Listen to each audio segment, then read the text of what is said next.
Hello, what is going on, everybody? Welcome back to the channel. No, I didn't want to wait 45 more seconds because I got to sit here. I couldn't sit here for 45 more seconds on my own. Real quick, let me fix this. We got the situation going out here with the forward service door. Let's go ahead and pop that bad boy. Oh, nope. Pro streamers are available elsewhere. Here we go. Now the door's opening. Now we're doing stuff. What is up, everybody? Good to see ya.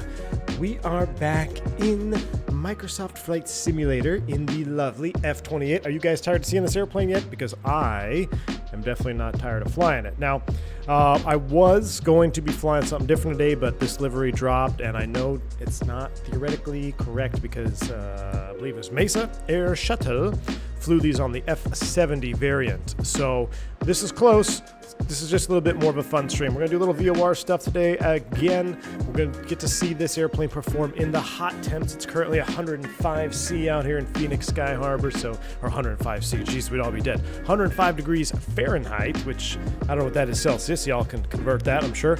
But either way, I'm glad to be here. I hope you're glad to be here. Matt, good to see you. Tony Johns, Odes for Ghost, Fly to Live, Napalm 42, Zach Lewine, Paul Shoesmith, Fubar's in the house, Brian Nichols, Zyla Bob, Alberto D. Always a pleasure. Welcome to the stream. Glad to have you on board. Kyle Lewis, that's a beauty there, Clark. Kyle, good to see you. Miggs is in the house. Good to see you, Miggs. Always a pleasure as well. Many more in the house today. If I didn't get to shout out your name, I apologize for that. Sorry for the slight delay there. I had to get some salad into my system. Get my lunch down. I got myself a coconut cold foam cold brew sitting next to me to help deal with the heat here in the Fokker.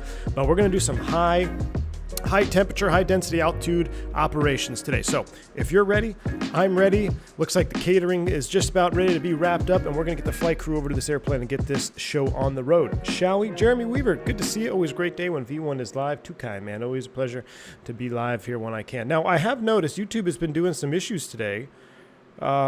And it's not my internet that's doing this. So if you experience some issues or maybe like either some buffering, maybe just wind the stream back 20 seconds and then let it go from there, because my internet's not the issue. Internet, I've checked it out, but I've noticed YouTube has been doing some weird things. So hopefully it doesn't kill the stream. Typically when this happens, I think people have a hard time watching, but so far nothing is internet-wise that I can change. But here we go.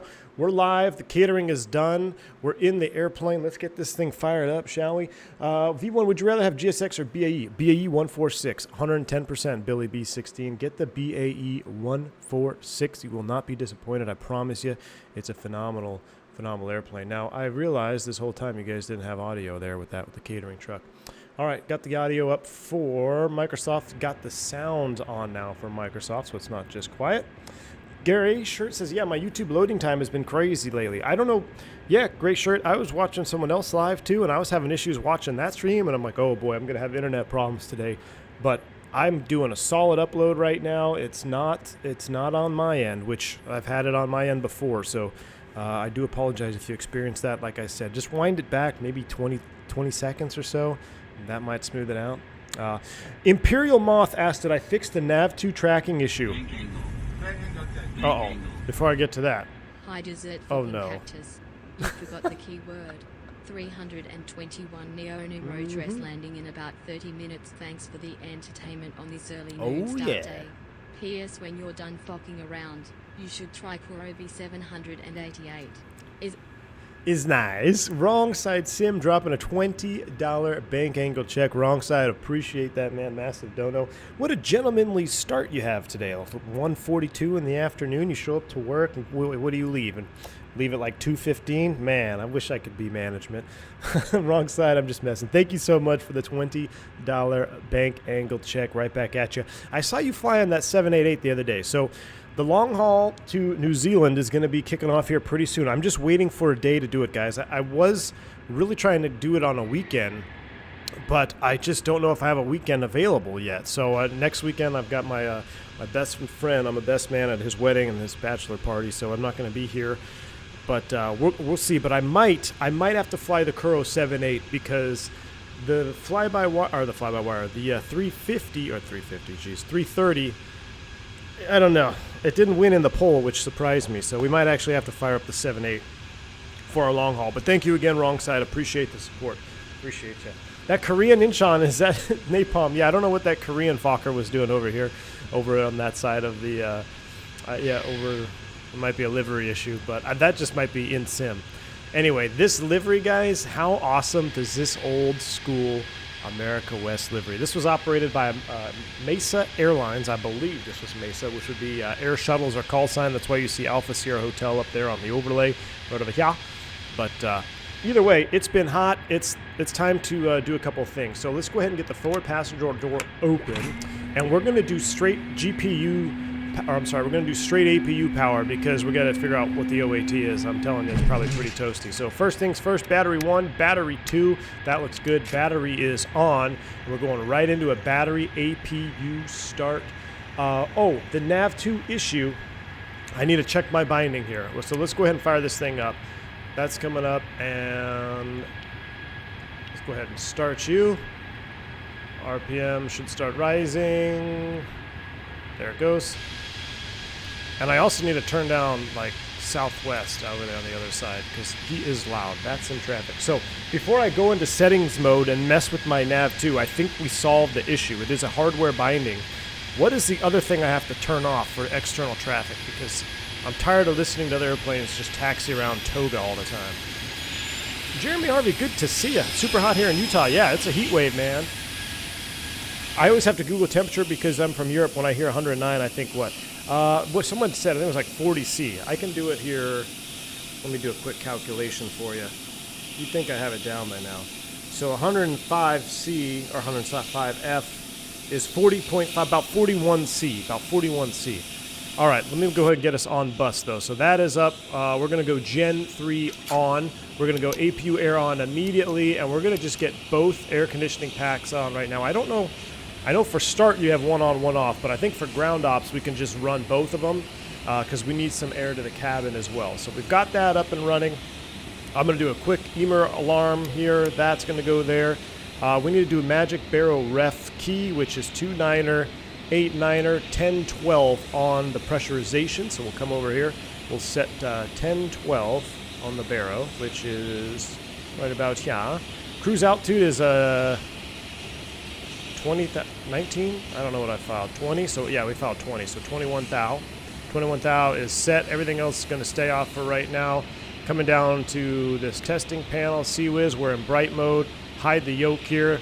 What do we got for brake pressure? We need to go ahead and juice that up. Let's go ahead. Nope, that's the wrong one. Electrical pump system 2. Pressurize the hydraulics here. We're going to get that accumulator powered up, and then we'll turn that off. We're just going to do our pre-flight checks here, and then we're going to go and mess in the settings system. Everything else looks good here. Fire left, fire right, vibe check. Can I get a Fokker vibe check? Vibe check's in chat. There we go, 3.8. Interestingly enough, the vibe on the 320 Neo doesn't pop off until you hit 5. That's when you get the warning. Ask me how I know. Pratt & Whitney. All right, annunciator for the fire extinguisher on the APU. 5 second, here we go.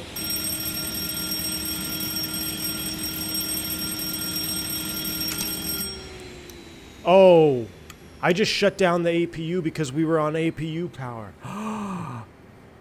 Smash down the like button for a 250-hour pilot move right there. So you guys see what happened?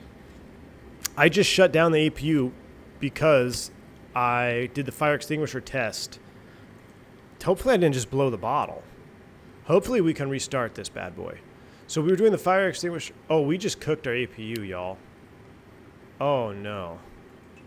Oh no, we might have issues now. We're going to go ahead and turn that off. We're back on battery power. We're going to have to fly with an in-op APU. Can we do a ground start with this thing? So we're going to reset that. We're back on battery power. Let's come over here. Let's reset this. I think we might be toast.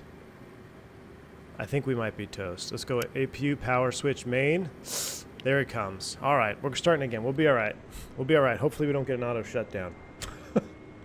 Rip. 250-hour pilot move right there.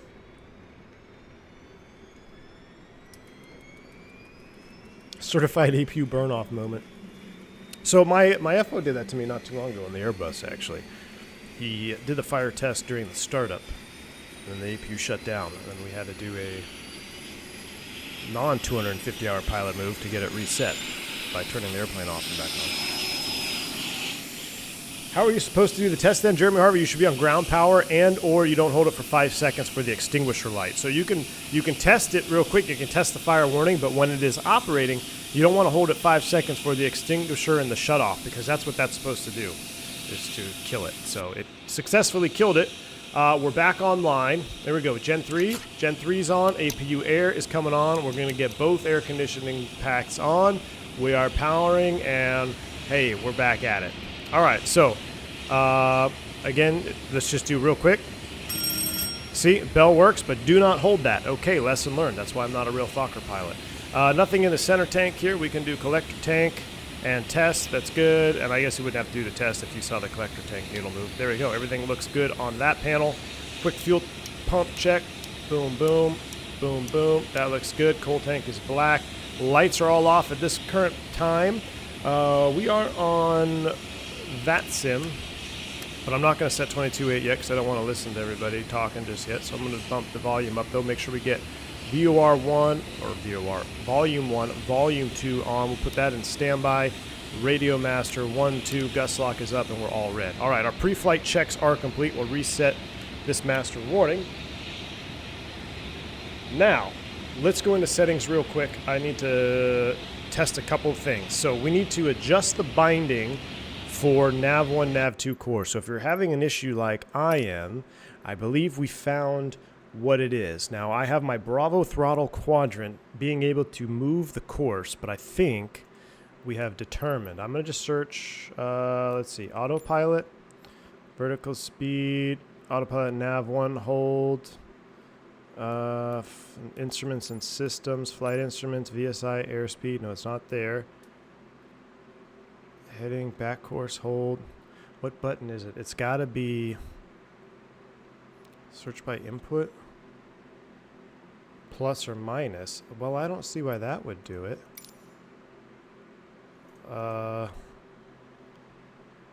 Minus. Let's search by course. I guess we have to spell it out. Course.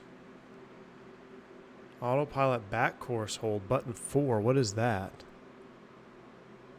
Don't tell me that's that button. Hold on. What's button 4? That's button 6. Oh, reverse. I see it. That's not it. Search for VOR. VOR OBS joystick 18. What is that? There we go. VOR OBS. Aha! From assigned to all. I have it assigned to all, though. Maybe set. So I'm probably gonna have to. I'll tell you what, because then I can't split them, right? Forget it. I'm gonna go back. I'm gonna leave it. I'm gonna leave it because I'd rather be able to use my hardware to move needles around. 18 is the course. That's what breaks it. All right. Well, the more I think about it, the more I just want to I want to be able to manipulate with my Bravo. I don't want to have to go back and forth to selecting all this stuff up here. So I'm going to just leave it. I'm going to leave it broken. We'll just continue to nav off nav 1. We'll just pretend that it's unnavable, if that makes sense. All right. Yeah, but if I just delete it, then I won't be able to select between course, heading, IAS, etc., right? And I want to be able to do that. Thanks, Blue Bear. Appreciate you. AI aircraft. Oh, that was the last thing we needed to change. So we go general options. And we're going to go sound, and we're going to go...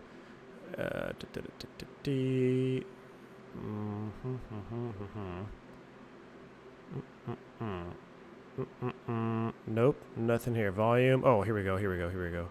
Aircraft engines. Other aircraft. Yeah, let's do how about 5? Cool. There we go. Now we're cooking with gas. I can still select by using nav. Alright, well, what the hell? Let me try it. Let me go. Let's try it. Let's see if it makes it a pain or not. I'll delete it and then we'll see what happens. At least we'll have a working VOR. So VOR, I'm just going to delete this. So we're going to go clear current input, validate. That was the VOR OBS needle. So now we have to manually select courses. All right, rip. Here we go.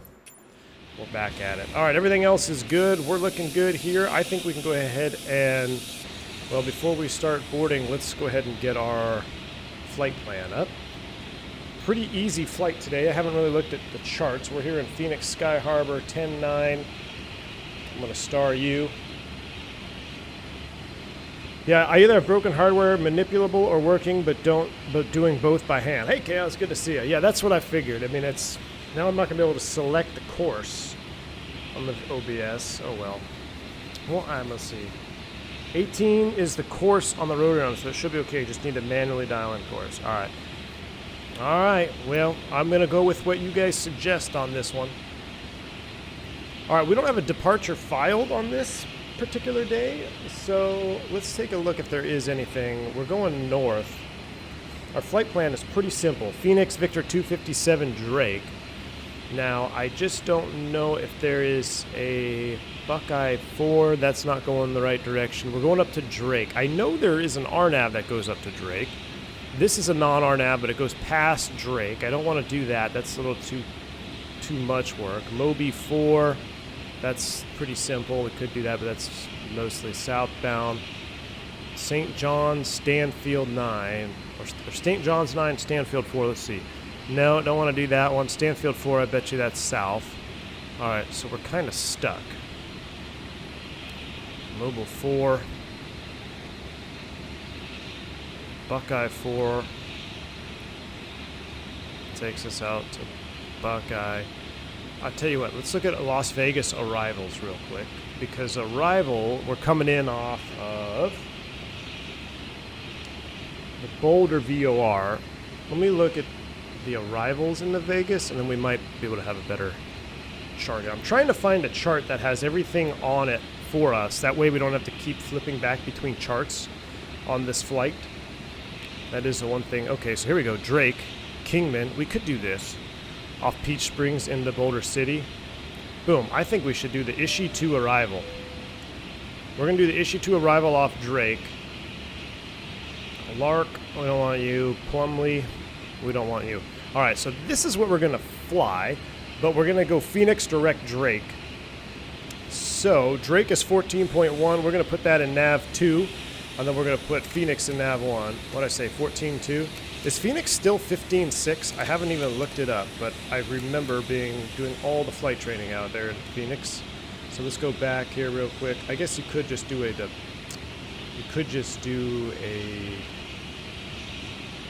obstacle departure. I'm just like, yeah, Phoenix is still 15.6. Good deal. All right. We're going to go keep that up. 15.6 is what we need, and we're going to go ahead and turn our DMEs on. 15.6, 14.2. I think we're already picking it up. We're already picking it up right now. We're already picking up Phoenix VOR. That is good. We're going to go northbound.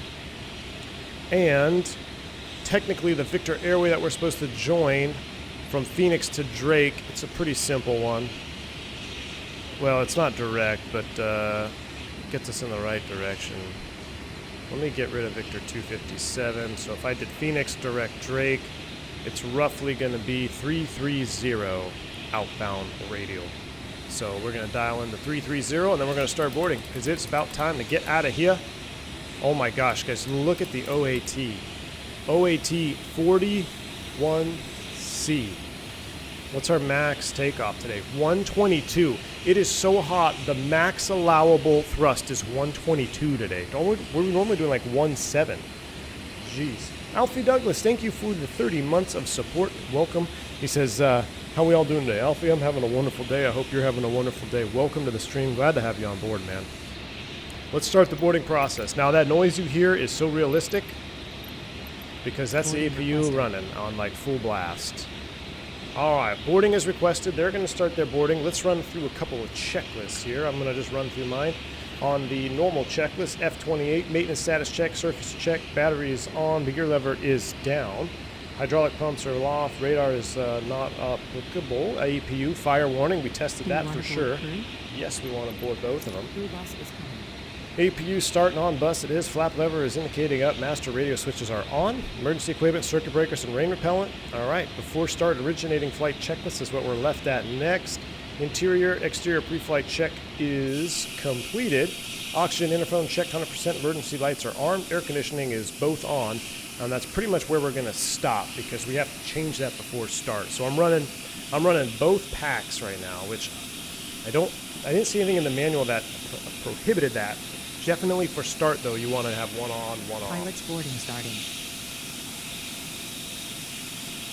Nick Shiggity Pilot, good to see you. Welcome. Hi, all. Checking in with you from Boston, Mass. Nick Shiggity, good to see you, my friend. I'm going to be headed up to old Boston here pretty soon. Oh, look at this US Airways about to fall down the... I'm going to be headed over to Boston here next month.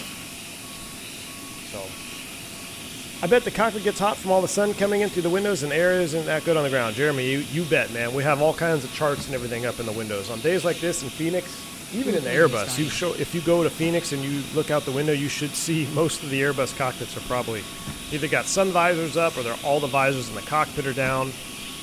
Definitely need it. That's one thing about flying out here in the West. I mean, this isn't even that hot, like 41°C. I know it sounds hot maybe to you, but that's pretty standard for Phoenix desert summertime. So once you start getting up past 120, now we're talking hot. But 105 all the way up to like 115 is pretty standard. All right. Let me see. 120°C would be... Oh yeah, so until it hits 49°C, it's not really hot. Yeah, Danny says it's going to get to 46 later today. There we go. That's getting up there. That's 150, like above 115, 115 degrees Fahrenheit. Above that and above is just, it's just stupid. We should probably open the doors here to our aircraft. Passenger bus is coming. Let's go ahead and open up the forward and aft cargo as well.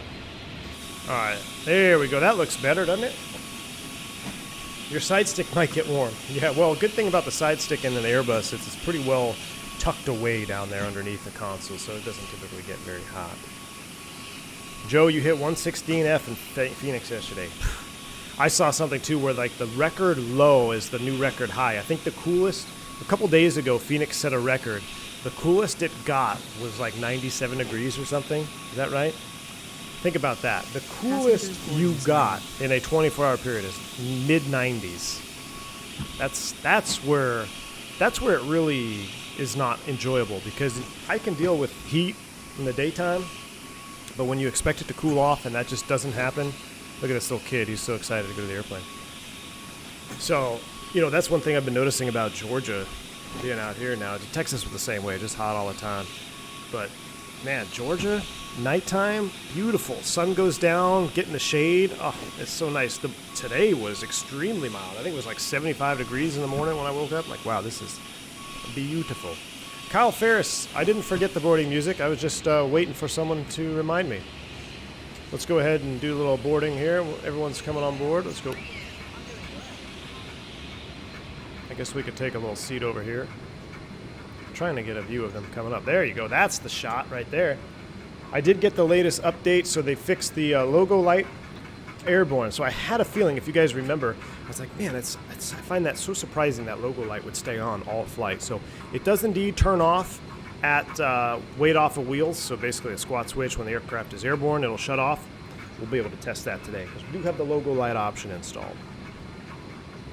You could get dehydrated without knowing it if you don't wait to... oh yeah, Jeremy, for sure. For sure. If you're thirsty, you're already dehydrated. That's the thing. That's the thing. Last time I was in Phoenix, a solid 91 at 10 p.m. Yep, Napalm 42. I know, man. There used to be this one trip out of Dallas. It was a fly to Phoenix. You get in late, so you leave Dallas at like 10 p.m., but you get into Phoenix at like 11 because of the time change. And then you have a full 24 hours there, and then you do the red eye out, which isn't, I mean, it's kind of red eye, but not really. You leave Phoenix at, I think, 11 p.m. and land in Dallas at 5 or 6 in the morning because of the time change. So, and that trip would pay 3 days, even though you were really only gone 2. And I used to hang out with my dad and stuff down there in the old town, so I used to bid that trip all the time. But I remember flying in during one summer. I mean, we get in at 10, 11 o'clock there, and it's still 90s. It's just, when you open that, when you step off the airplane and it's still 90 degrees, it's rough. Steven, but it's a gray shirt says, but it's a dry heat. Oh my, every time I hear someone say it's a dry heat, like part of my soul dies. It's just like, you have no idea. It's kind of like someone who's flown a sim of a different airplane, then talking about the airplane that they never flew and saying it flies like poo-poo. Jeremy, ripped to you because you have a black truck with a gray interior. No, I have a white truck. I have a white truck, Jeremy. I learned my lesson. Trust me, I have a white truck. I would not buy a black truck for that reason. I had a black boat, never again. I had a black boat one time, never again. An oven is a dry heat too. Now, we're gonna have to come up with a solution here. My coffee is condensating because it is quite humid here in Georgia land. And every time I bring my coffee over, it's condensating on my Throttletek. So we don't want to do that.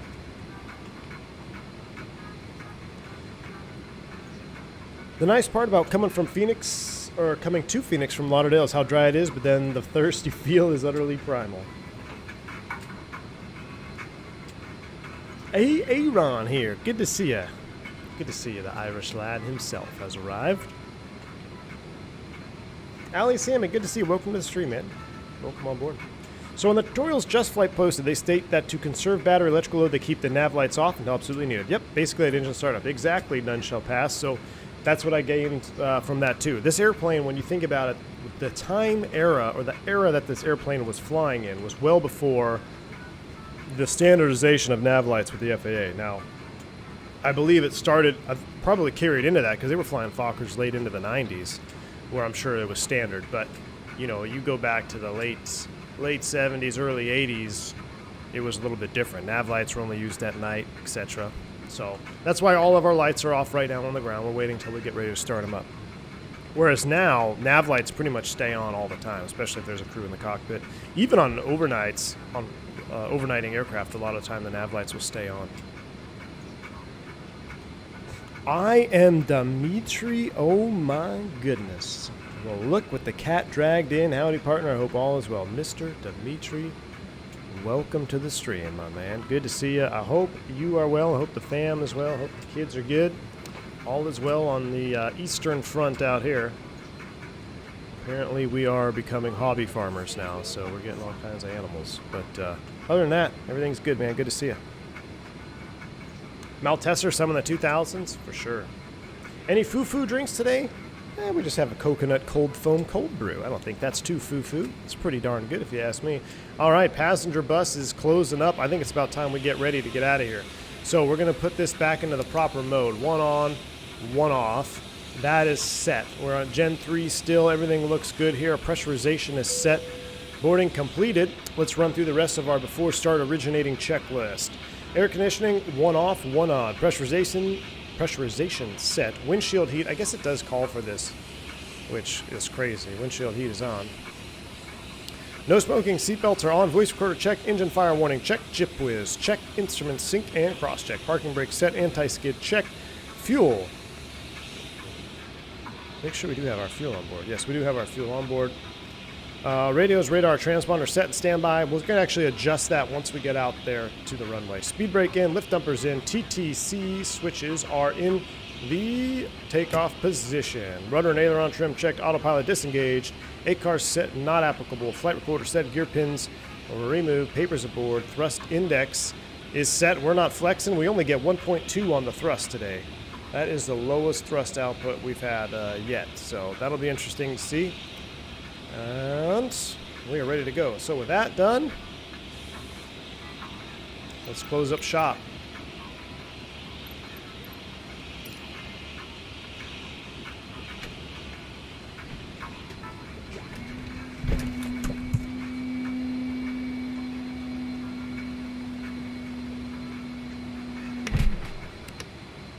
Doors closing.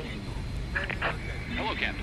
We're ready for pushback. Hello. Captain just got my night rating a couple of days ago. Thanks for all the streams and the time you give to this community. It really has made me love what I do. Ali Simmer, Ali Sammy, I appreciate that, man. Very kind of you. Thank you for the $3 bank angle check. I'm glad you're enjoying the content. I love putting it out, and it's always refreshing when people respond that way and enjoying that's what's coming out. So appreciate you, Ali Sammy. Thanks for the $3 bank angle check, man. All right, bypass pin is inserted. Everything's good to go there. We're gonna pull. Well, we're gonna leave the chocks. I think we can actually pull the chocks. Hold on. Yeah, you can pull the chocks. It's you want to make sure your hydraulics are set though, or else he'll give you the issue. We need to go nose right, tail left. I have no idea how this is going to work out. So, full disclosure, I have no idea. Oh my goodness, look at that Southwest landing in the background. I have no idea how this pushback is going to work at this angle. Dimitri says, when I grow up, I want to see V1 fly the Mad Dog on a VOR DME approach to Cancun in a tropical rain. Dimitri, I did that in the 727, which is a Mad Dog on steroids. I did it a long time ago in X-Plane. We had to do a hold, a procedure turn hold. All right, I'm going to try nose right, tail left. We're going to see what happens here. Dimitri, but one day I will, man. The Leonardo is, now that the Fokker's released, the Leonardo is kind of taking a step down for me because I love the Fokker so much. But don't worry, Dimitri. We'll be back in the Mad Dogs soon enough, my friend, soon enough. Uh-oh. This is going to be interesting to see how this guy does this pushback here. We're going to see what happens here. You should try a flight to Lowy with the F-28. Ooh. F-28 and the Lowy would be interesting. I have no idea how it's planning on doing this pushback. For that reason, I'm not going to start engines because I have no idea how this is going to work out. Albuquerque Center's online. Rip, we got to do that too. Let's get this, one thing at a time. Let's see where it pushes us back to. And then we'll get on with ATC because we got to get a clearance with Albuquerque. And we'll go from there. McShiggity, thanks for the 27 months of support. He says, V1 Sim, best CFI in the virtual skies. McShiggity, too kind to you, man. Appreciate the support. Glad to have you on board, man. All right, looks like it's doing, we're figuring something out here. I'll tell you what, we'll let it go a little bit longer.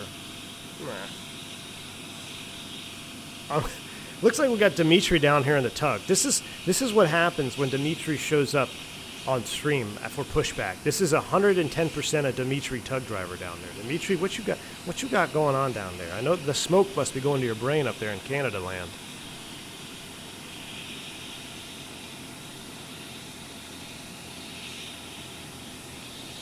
Well, we are facing the wrong direction, but this is nothing that we can't overcome. I tell you what, let's stop the push right here. Well, I don't know. It looks like they're going to go way out there.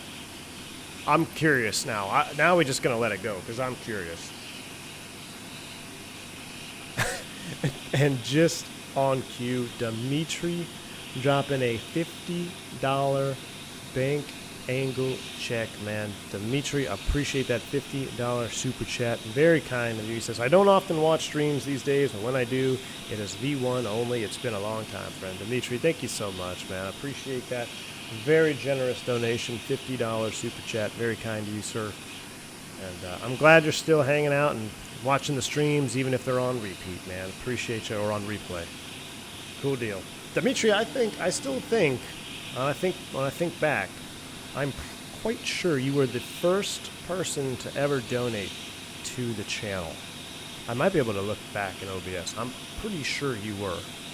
We were leaving Burbank or something. And it was like my second or third stream ever. And you donated. So I appreciate you, Dimitri. Thanks for sticking around. McCollin with the 5 Swiss francs. Very kind. Thank you for that. Super chat says, got back from work after a couple of beers. Now I'm having a whiskey at home. Wait, you had a couple of beers at work? Now I'm having a whiskey at home and I'm afraid of not using it. What did I miss, Captain in chat? McCollin, welcome to the stream. Well, you haven't missed anything because we are currently being pushed back by the Canadian Dimitri. That's, he's doing something interesting. He might be just pushing us all the way to the runway. I could have stopped the pushback a while ago, but out of curiosity and for science, we're just going to let it continue. This is purely for science. So I feel like if I stop it now, it'd be anticlimactic. We have to see what happens. But thanks, McCollin, for the 5 Swiss franc donation, or Chilean franc. Chilean? Swiss? I think it's Swiss franc. Appreciate you. Very, very kind. There is a GSX profile out there for this airport. There is. Obviously, we don't have it. I'm just curious. Well, like, we're going to let it go. I see this guy standing over here, though. So we pushed onto an active taxiway without a clearance. So that's a violation. You can see that's noted here by the single hold bar or the single solid line and the dash line. Our pilots are lazy here in Canada. We have to tag them. We have to tug them all the way to the gate, all the way to the runway. Dimitri, yeah, saving fuel, right? Maybe that's Trudeau's way of saving the economy, one flight at a time. You're gonna just tug them all the way to the runway. Phoenix Ops will be having a hard time. Hey, look at this! It actually pushed the airplane nose right, tail left, just on the wrong taxiway. Set parking brakes. Wow, what a push! Brakes are set. We have a good engine start. Jeez. You can disconnect. Well, if that's how it's starting out, it's going to get even more interesting. Let's call up Albuquerque, because I'm sure he's wondering what's going on. 32.8, yeah. 32.8 is set. Make sure we are on the right. We are there. That Phoenix clearance to Vegas with Imagine watching Kennedy Steve watching this. Yeah, he would be he'd be having a conniption. Unlocking gear. Air China 981, Kennedy ground. Air China 981, Kennedy ground. I love that one. GNR, it's already a cursed flight. I love GSX to pieces, but you really have to make sure you have the right profile. Yeah, we got hosed on this one, that's for sure. All right, they're doing their thing. Let's call this guy. We're Air Shuttle 357. It's probably getting super hot in the cabin. Albuquerque Center, good afternoon. Air Shuttle 357 on the ground in Sky Harbor. I'd like to pick up our clearance to Las Vegas. Air Shuttle 357, there you are, Albuquerque Center, hello, included Las Vegas Airport. We get radar directors, Phoenix VOR, Victor 257, then it's filed, maintain 8,000, expect flight level 200. Correction, 3 minutes after departure. Departure is going to be maintained clock 1644. Go to Vegas, radar vectors, Phoenix, Victor 257 has filed 8,200 departure with you, squawking 1644 for Air Shuttle 357. Shuttle 357, you read back correct, advise ready taxi. Copy, we'll give you a call back, ready taxi, Air Shuttle 357. All right, 1644. Hopefully we'll get it direct to you. Hello, Air Shuttle 714, requesting clearance to Las Vegas. All right, we're going to turn you on. Now let's go ahead and start engines properly, right? I'm going to go ahead and turn off that's in volume just for a second so we have the full effect of engine start. So, one off, one on. Here we go. Engine start master is on. Starting number 2. Here we go. Jeremy, yes you can. I've done that as a kid.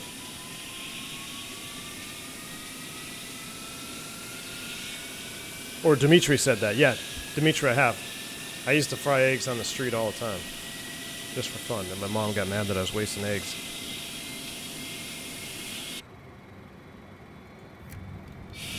Ooh, yeah. Oh, we never turned the beacon on, Rip. Cancel FR. Can we tug all the way to Vegas? I once canceled IFR in a Citation jet going Phoenix to Vegas. I just went VFR because they wanted to vector us out over Tallahassee before going to Vegas.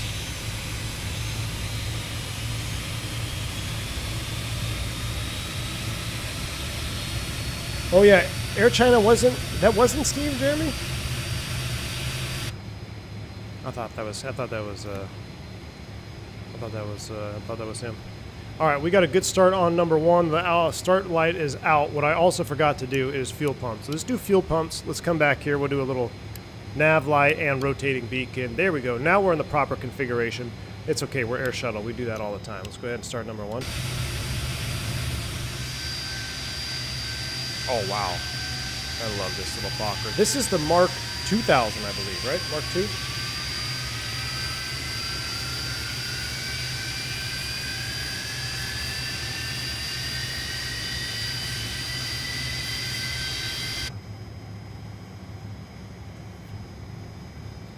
ignition. The F-28 has unlocked so many cool regional routes. Yes, it has. Medford Rogue Valley was particularly juicy. Ooh. Benji, I agree, man. This little jet has really opened up the regional flying. You're not a super tug, more of a mediocre tug, Kennedy Steve. Yeah, I've heard that one too. Aaron, gotta grab some dinner. I'll be back in a few. Take it easy, man. Cool, I saw your chat the first time. I saw your message the first time.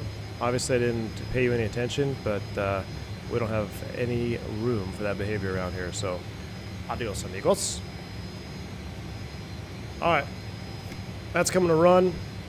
Everything else looks good up top. Let's go ahead and go APU air off.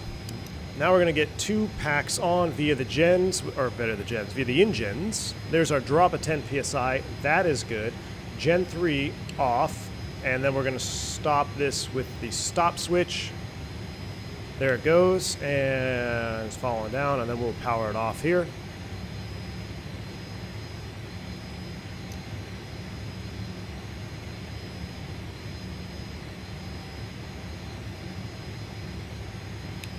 Main power switch is off. We're doing a flap 11. We'll reset that. Actually, this wing view is better.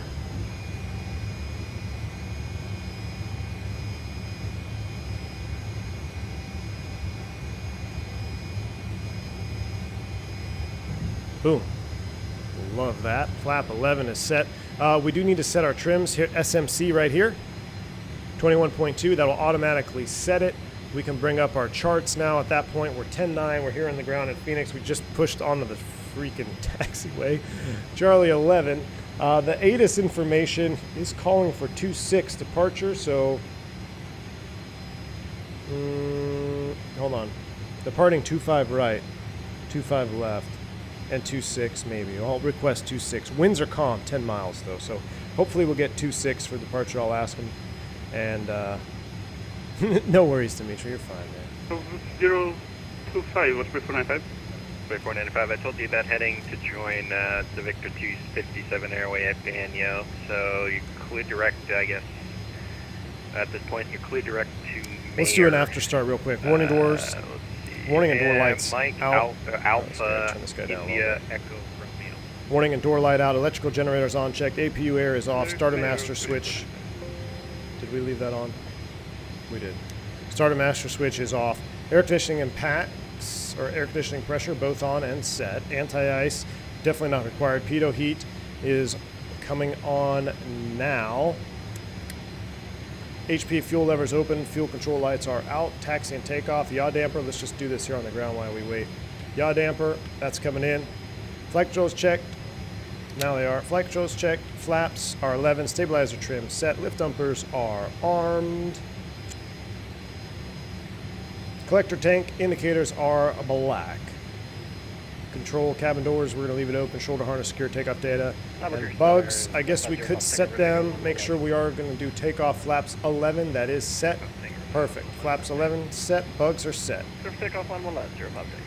All right. APU is off. Flight advisory given. Transponder is on. We are getting out of here. Unfortunately, I'm going to get off for a little bit. Might be back on, but I have to get off this. But already there's a start terminated.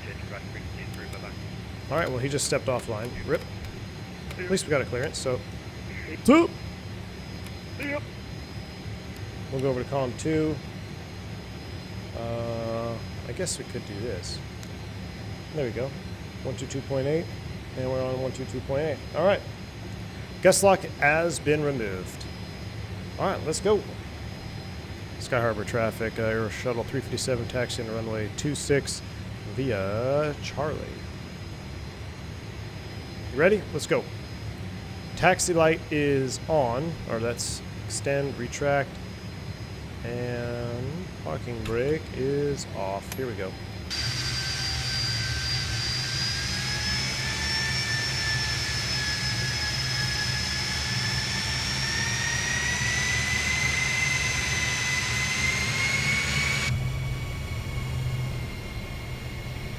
We are rolling.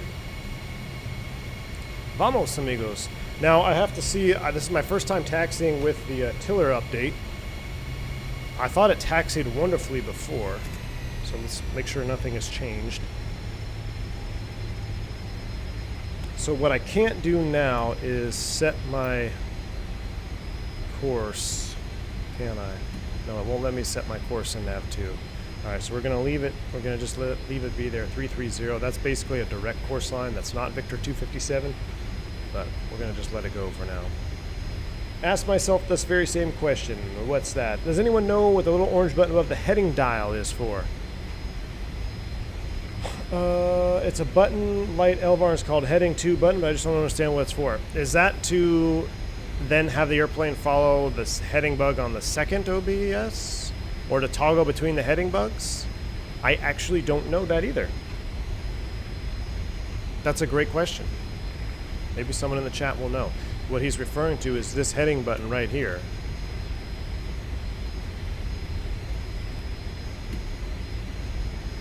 Huh. I don't know. But we are pretty light today. This Fokker's moving. I love how Pilot Edge always has opposite runway ops to real world conditions. What is Pilot Edge using right now? They using 8s? We haven't even touched the thrust levers. We're rolling.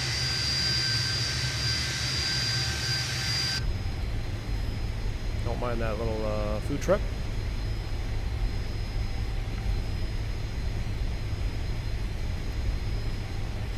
Well, I definitely should have taken off 26. I am apparently going runway 8 now. I thought I saw that Korean air taxi down here. Rip. Oh well. Thrust said that's kind of what I thought too. Maybe the co-pilot heading selector.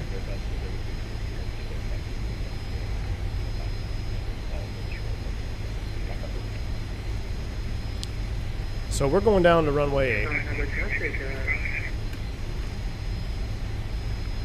That's right, winds are calm, so oh well. MSFS AI traffic seems to relish in following the wrong runway directions. Skyriver traffic, Air Shuttle 357. Going to be departing runway 8, opposite direction. We'll let you guys off 26 and 25 go first. Benny, welcome to the stream, man. Glad to have you on board. Why am I using 8 now? Because I taxied the wrong direction, and I don't want to turn around and go back. For some reason, I had it in my head. This is confirmation bias. Or, no, probably an expectation bias. I've been expecting to depart runway 8 all morning. And then I even said 26, but now I'm taxiing to runway 8. So that's, what is that threat? That's expectation bias. Sky Harbor traffic, be advised, I did a dumb. Man, we're super light or they changed something because I haven't touched the thrust levers, but it's, I don't know, it seems pretty realistic.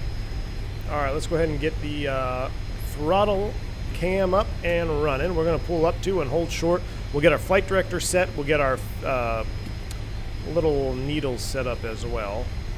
I love this Sky Harbor though. This Sky Harbor is absolutely nice.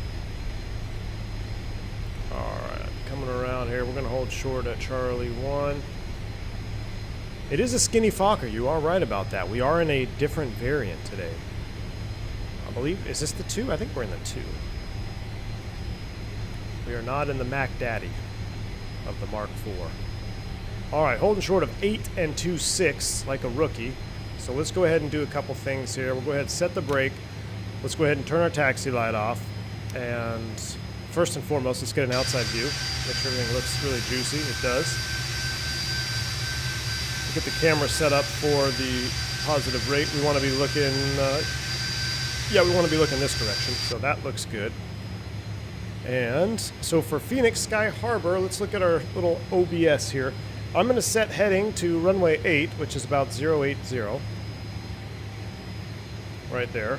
I am then going to turn the flight director on, and we're going to set 10 degrees of pitch. That is the climb out pitch, so 10 degrees, and heading is selected.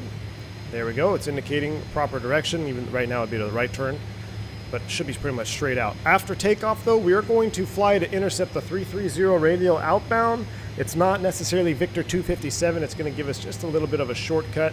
So, and that way, since there's no ATC on, we'll kind of be out of the way of everybody else that just took off with 25. So we're gonna cut the airway short. We're gonna join course 330 because radials go wet chat, they go outbound. So we're gonna join the 330 radial outbound until we pick up the Drake VOR, which is in nav 2. Once we pick up Drake, then we have it all on one chart there for our Vegas arrival.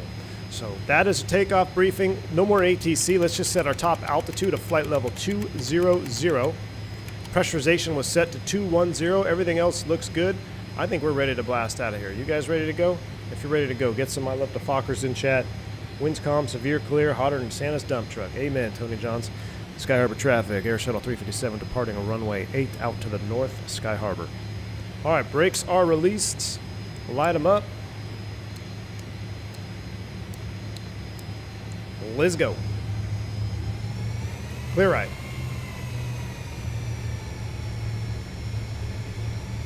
I'm new to this channel, but it looks good. Egg Lugraphy. Well, welcome to the channel. Welcome to the stream. Glad to have you on board. We're doing something a little more conventional today than the typical Airbus stuff, which is maybe how you found this channel. We're flying a Fokker F-28. Our expected max thrust output is 122 due to the high temperature. And it's not even, it's only like 11:30 there, isn't it? Oh my goodness. Maybe we should do a second leg. All right, we're lined up. Runway 8, that checks. I don't see anybody coming, nose on, so smash down that like button. I think the last 3 streams were all over 300 likes. You guys are absolutely awesome. Smash down that like button. Get the likes up to at least 200. Get some yogas in chat if you need to. They're taxiing, so here we go. Spool them up.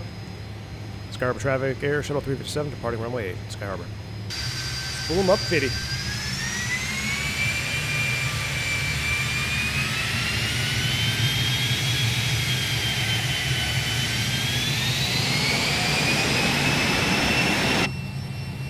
Got to make sure I get power set. Sky Harbor 320 here, it's going to go over short to about left and runway for that opposite direction. Here we go. 100%. Where are you at? Jeez, I had to get them all the way forward. Wow, it's got the temperature modeled or the performance modeled really well. How to move the thrust levers physically all the way forward, and we just hit 100%. 80 knots. Good thing we're light.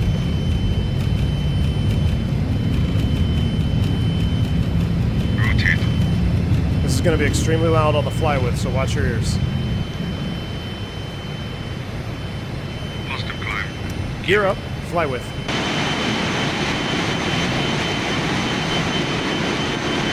Oh, yeah.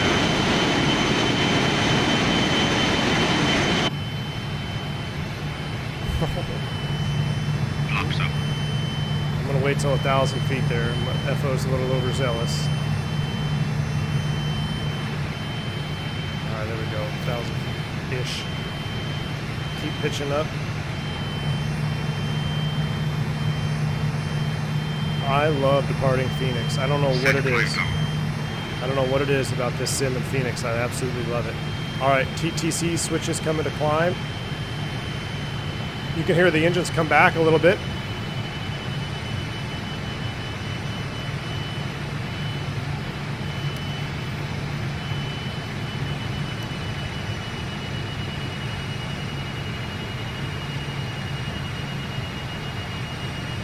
All right, let's make a heading out to the left. To intercept the 330 radial, we're going to come all the way around about 300. Sky Harbor traffic, Air Shuttle 357. We're at 5,300 feet, turning northbound, last call, Sky Harbor. Trimming down, climb thrust is set. Oh man, look at that.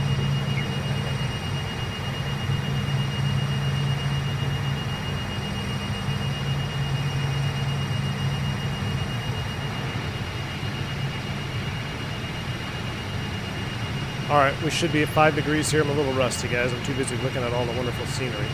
Turning the sim sounds down a little bit, lower the nose even further. Looking for about that 5 degree mark. It's going to be a real shallow climb rate probably. As soon as we hit 250 knots, we'll start engaging everything back on. I can already see... Well, I thought the OBS, or I thought the CDI was moving. It's not moving yet. So we're coming around to 300. Oh, don't descend. See what I mean though about 5 degrees and climb performance here at 110 degrees. Alright, there's a good heading, intercept heading. Almost like a 200, 300 foot per minute climb. Alright, with that there, I'm going to put, let's just keep hand flying it. 450 max EGT. She's a dog. Look at that vertical speed. I'm moving over, juicing the engines a little bit here. Just so we can get to 250 knots.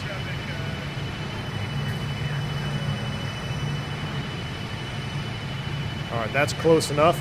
With that on, we're going to go autopilot on. And we're going to go IAS hold, heading mode. We're going full screen cam. Oh yeah, we're going to turn the theme music off. We're going to turn the sim down even further though, so I can hear myself think.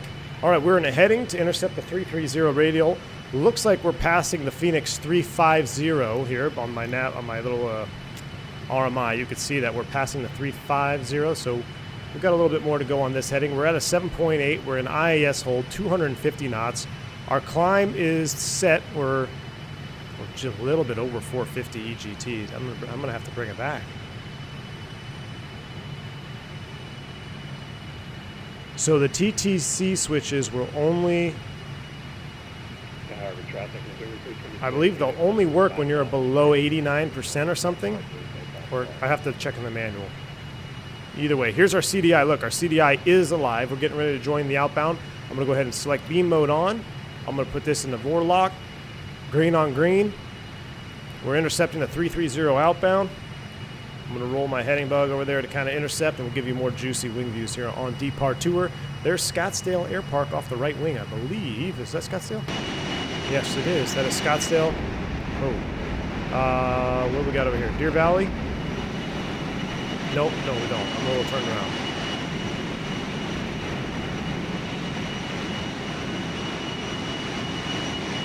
What is Scottsdale Air Park, though?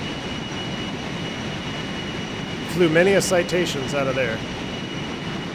Flew many a citation out of Scottsdale. Second leg should be into the New Salt Lake. Ooh. I think it would be criminal to put winglets on this airplane. Jeremy, yes, it would absolutely be criminal to put winglets on this airplane. But now I'm curious what it would look like, actually. Who thinks someone should put a winglet mod on this? It would look really weird because they would have to be so wide. But no winglets on this bad boy. But we're in the desert. Yeah, the CPU is definitely sweating chaos.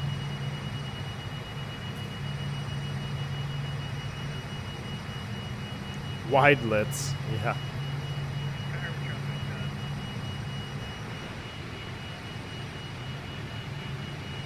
All right, we're at 10,000. Let's go ahead and turn the lights off.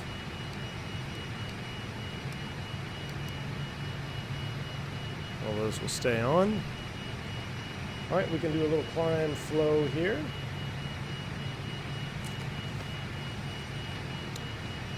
Like I said, we're at a 10, so let's go ahead and no smoking. We'll leave the seatbelt sign on for now. Landing gear up, flaps up, air conditioning pressure set, lift dumpers in, TTC are in the climb position.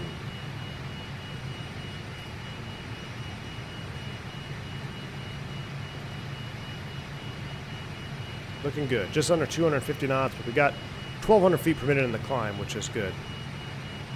All right, let's go over here. Let's go arrival, star.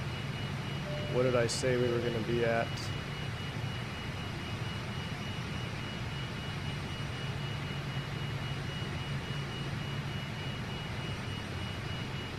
What arrival did I say? Rockstar? No, that's RNAV. Lark.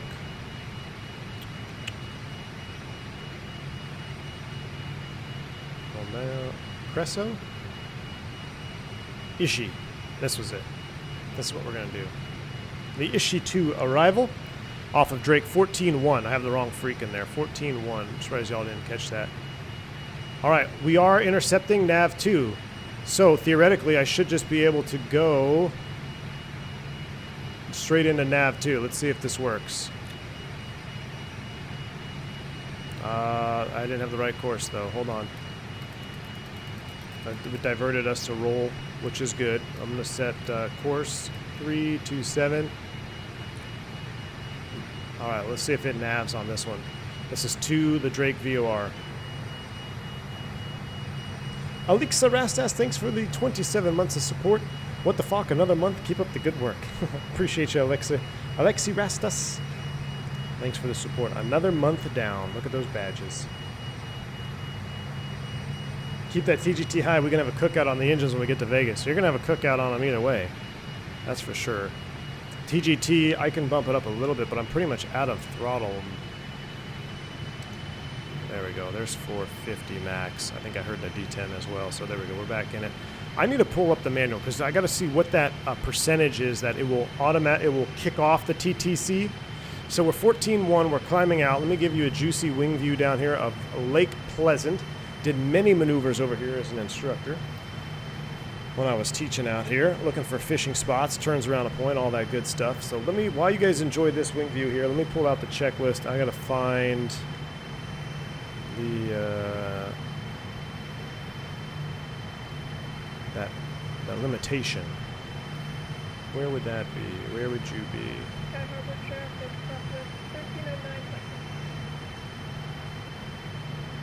No failures yet. Fly it like you stole it. Come on, Chaos. We got to be somewhat realistic here. Just Flight F28. Here it is. RC Flyer has gifted 10 memberships to the channel. RC Flyer, very kind. Thank you for that. If you pick up a membership from RC Flyer, make sure you say you're appreciative of that. Let them know that you've got one, and thank you so much, RC Flyer. Very kind of you. Turning it green, turning it green.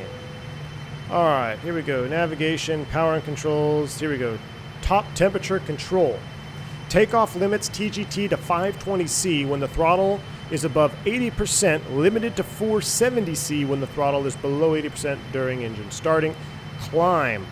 Limits the TGT to 470. Oh, I had the wrong number in my head. 470C. However, if the throttle is advanced above 98% RPM, or if the thrust switch is in the closed on the other engine, i.e. an engine failure, the TGT will be increased to 520C. Okay, so I had some wrong numbers in my head. 470C at 98% RPM. So let's come back here. That would explain some stuff. We're going to go back to standard 290902. So 470, which is probably the start of that yellow arc, and 98%. So and 98% and 1? Well, 98% what? It's got to be HP, so right there. That's got to be it. And it should limit at 470. Well, we're leveling off at 20,000 now anyway, but okay, 470, that'll make a difference at 98% RPM. .470 normal, but above 98 it's 520. Well, no, not above 98. Above 98 it will go off, it will turn them off. 520 if you're single engine. I much prefer the F28 to the 146. There, I said it. Oh boy, Pablos D. Hey, you know, and I've been, I'm going to go, let's turn this, well, I say, oops, I don't want to mute it. There was our altitude cap. We'll go altitude hold on here. We're 34 miles from Drake and decreasing. As we level off here, I'll bring the power back in just a second. But, you know, on that note, I love the 146 a ton, you know that. But, and I said this on those other streams, is this airplane, just because of the nature that it's modeled with the sounds, puts it above the 146 for me. Because the 146 has a phenomenal sound set. It's just that airplane doesn't have these, I don't know how to, these types of sounds, you know? They call the 146 a whisper jet for the reason, because it's quiet. And JustFlight has done a great job with making the sounds very realistic on the 146. But I love some old, almost straight turbojet engines out here. So here we go. We're going to go ahead and set cruise power. We're going to bring it back. And we're leveled off. It's a little bit choppy as it normally would be here, Phoenix to Vegas. So we'll just keep the seatbelt sign on for this flight. Looks like, yeah, I got to bring the power back even more here. This little Fokker is definitely got some more power to it than the Mark 4000.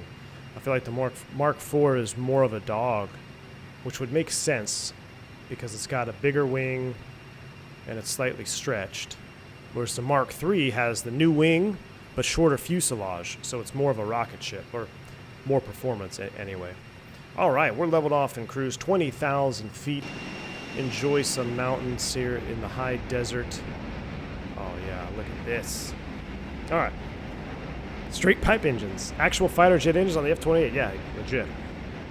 130. Indeed, one engine, but I think it's above 98 as well as 520. Let me double check, Danny. So I have it up right here. Climb limits the TGT to 470C. However, if the throttle is advanced above 98% RPM, or if the thrust switch is closed on the other engine, like an engine failure, TGT limit will be increased to 520C.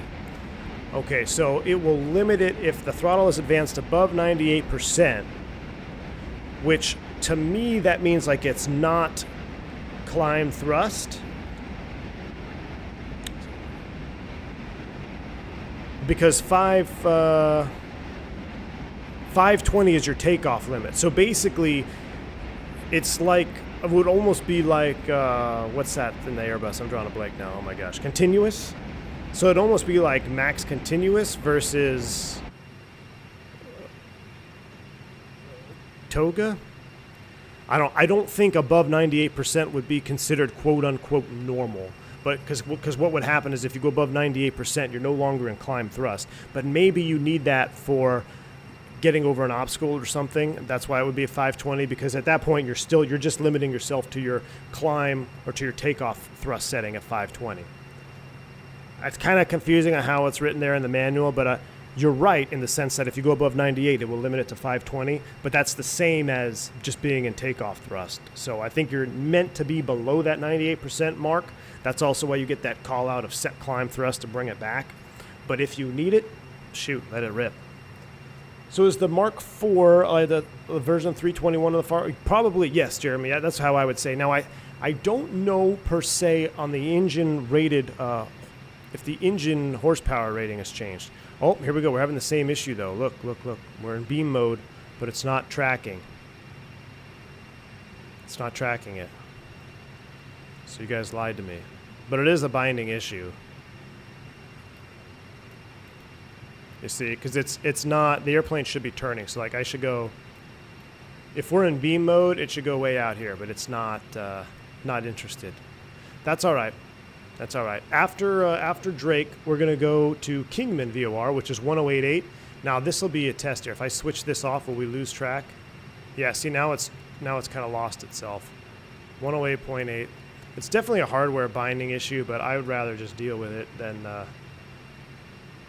have no course knob.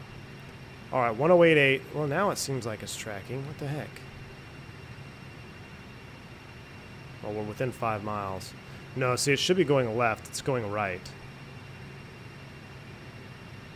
Yeah, we definitely have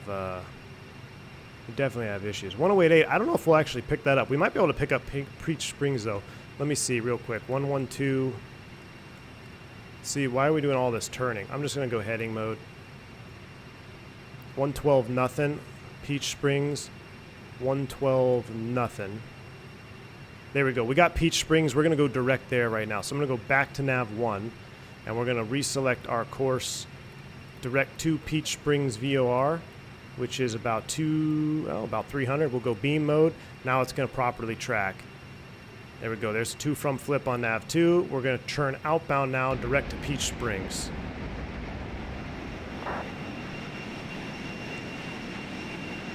It's a racehorse even on the taxiways, yeah. Indeed. Well, and that's where you would really notice it too, McShiggity pilot, is on the, if the engines aren't derated, so on the Airbus, The 19, 20, and 21, yes, they're different fuselage lengths, but they're also different thrust outputs as well. So the 19 is a derated version that's on the 321 as far as thrust output.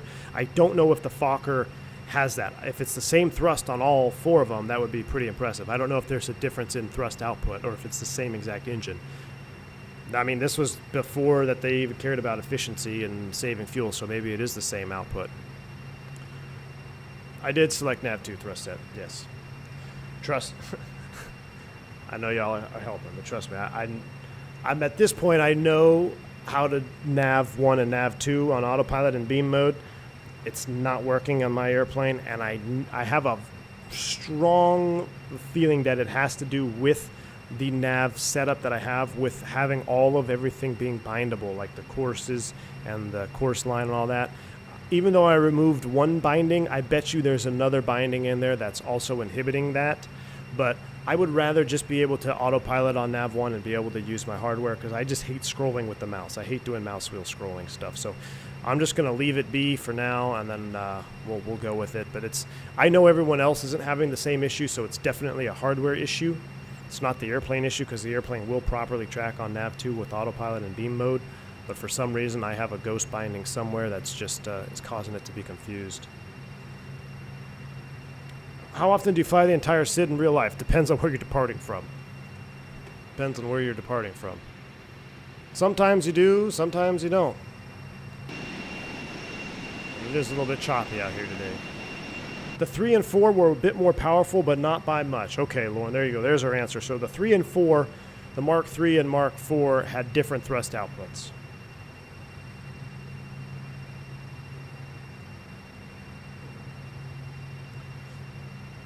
So what we're flying now is like the 319. I believe, what are we in? I think we're in the Mark II. I think this is a 2. I actually don't even know now, Jeremy. Let me look.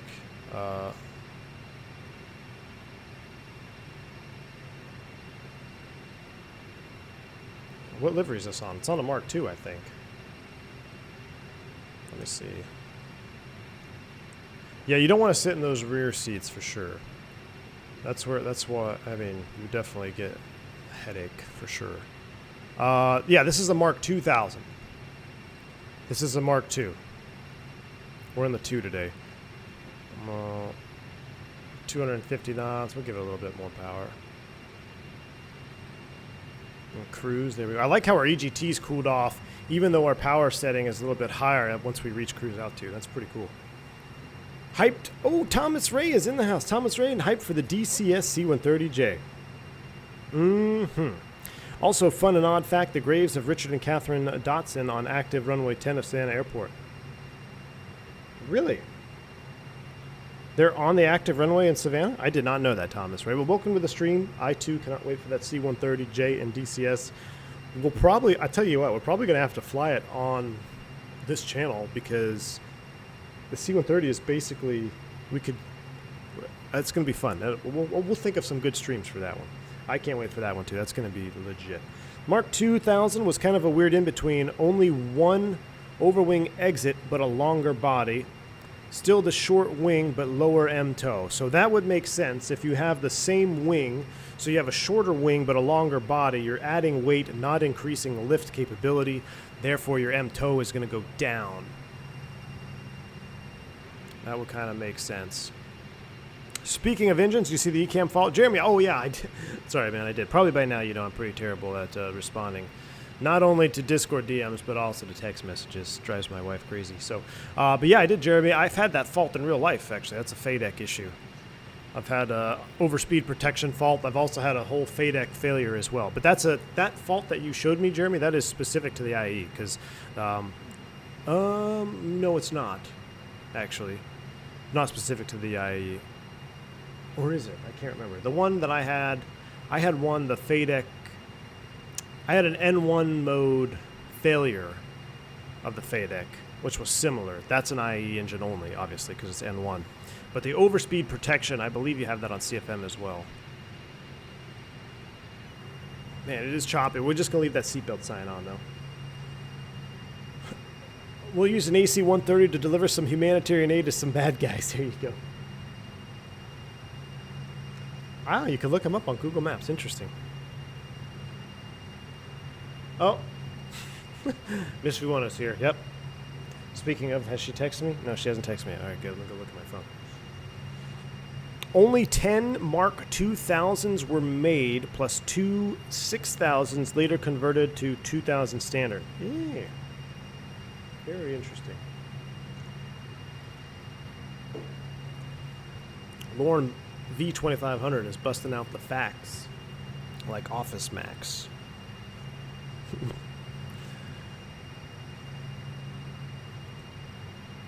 All right, we are 40 miles and counting, right? So let's just do. It's gonna get busy after Peach Springs. After Peach Springs, 270 outbound, and then Boulder City of 16.7. So 270 outbound after Peach Springs. So I'm gonna have my heading bug on 270 to remind me.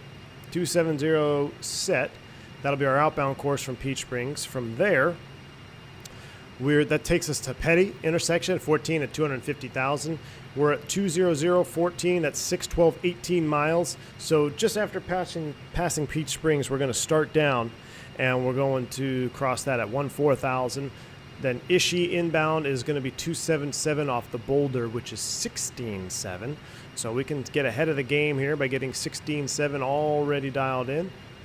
16.7 is already dialed in. And matter of fact, we're even picking up Boulder VOR DME right now, but we're going to stand by on that. We're going to continue to nav inbound to Peach Spring, and then we'll take it inbound. Right now, there's nothing online in Vegas, so that's fine, but we should check the weather just so we stay ahead of the airplane. You definitely need to stay ahead of this airplane. V1 is busted on the cold brew. Oh, no, she's already mad because she wants one, and I didn't have enough time to go back and bring her one, but maybe on the way home I'll stop by. Should I stop by on the way home, get her a cold brew? All right, weather in Vegas is 96 degrees. That's just a nice balmy 96 degrees, 36C. Winds 170 at 7. Ooh. So winds are out of the south. Let's look at the 10-9 real quick. I think that's going to set us up for a potentially juicy arrival, maybe on 1-9. Should we do a 1-9 arrival, chat? 1-9. What kind of approaches do we have in this RNAV? There's an RNAV visual. VOR DME alpha approach. We don't want to do that one. That takes us to the VOR. Or takes us out here and straight in. We don't want to do that from where we are. RNAVs to 1-9. There's no... Can we do a circle? We could do an ILS to 2.6 with a circle. 1-9. But that would be kind of lame because I'd rather just do the 1-9 approach. The RNAV 1-9er left. I'll tell you what, let's just do a straight visual. Let's just do a straight visual runway 1-9er. We have no charts to back it up, no ILS to back it up. Theoretically, you could do a back course 1 left. We can't do the RNAV visual, Tony Johns, because we are a non-RNAV aircraft. All right, here's what we can do. Vector myself for the visual. I'm going to vector myself for the visual 1-9, but I'm gonna load up a back course reference of 110.1014. So we're gonna do a back course reference to 1 left would be 1-9er right. But I don't want to land on 1-9er right. I want to land on 1-9er left, so that might be too confusing. So screw it. We're just going to do a straight visual RNAV 1-9er left. Right down the strip. There is an RNAV RNP Zulu, but we're not going to do that because we can't be RNAV capable. So that leaves us back to our regular star on the Ishii 2 arrival. We're just going to have to self-vector ourselves in. We're 16 miles from the VOR. We're still bumping around. We should get some Grand Canyon shots up here pretty soon. There we go as we get closer to the canyon. That's one thing about this livery. It really does belong out here in the desert. I swear. This livery just fits perfectly with the desert. Yeah, we're definitely almost getting a little bit of a Dutch roll action going on there. You see that? That probably doesn't feel good from inside the cabin. Back course 19 right, sidestep 19 left.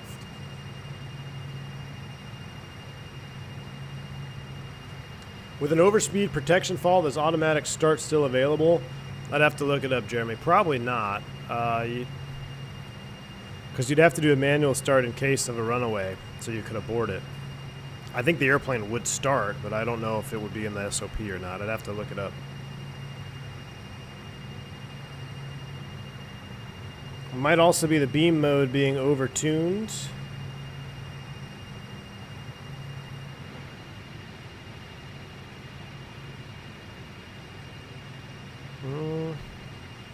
Well, seems pretty stable.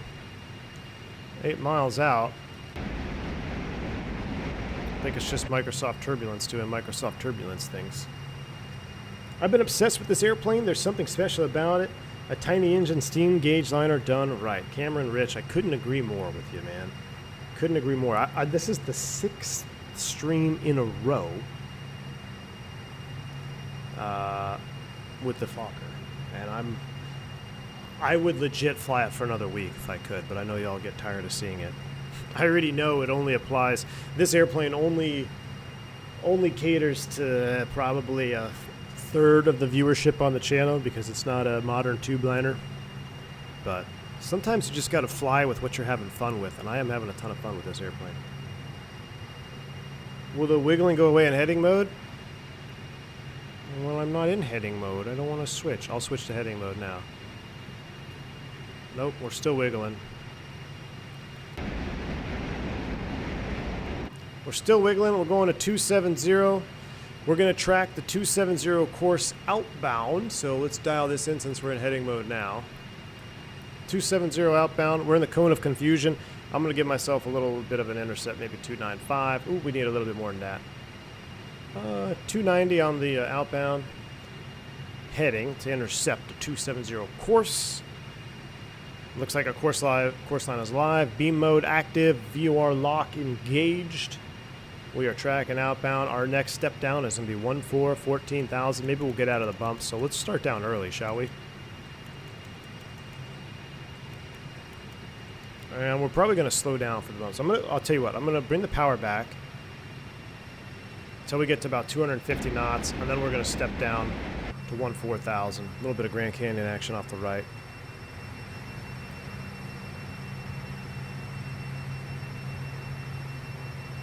I suspect the wiggling is artificial, not from actual weather. I don't know, man. Phoenix is pretty bumpy out here. You get a lot of the, what is it? Orographical lifting. All weather or all turbulence is like uneven heating. Oh no, all weather is uneven heating of the Earth's surface, something like that. Read that in some book somewhere. All right, there's 250 knots. IAS hold. I'm going to continue to bring power back. I'm going to step down to 14. Maybe we can get out of this little chop up here. We'll see. May or may not. Power's coming back. Seatbelt sign is staying on. Down we go to 14,000 for our crossing restriction. The flat paint, are the paint flat or they don't know how to make it glossy? I think it's just the sun or the lighting right now, Larry. Zombler, welcome, man. Good to see you. We'd love to see you flying around Europe or Africa. We're going to be doing our Australia, New Zealand tour here. I just haven't picked a day to do the long haul. That's the only reason we haven't done it yet. Is I wanted to do it on a weekend.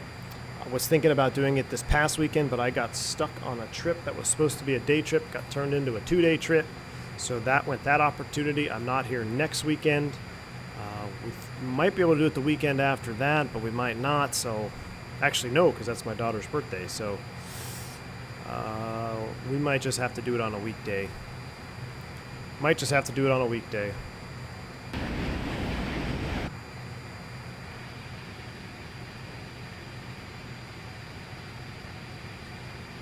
Cameron Rich, yes. I plan all my own routes in SkyVector.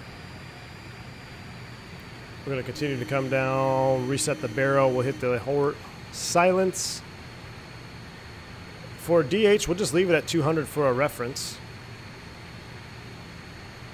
All right, after passing Haiti, which is 30 miles, return right to 277 inbound to Boulder. which is almost straight ahead, slight right turn. So we got about another 15 miles to go. It's probably going to continue to get more bumpy as you go into or into Vegas here, no doubt.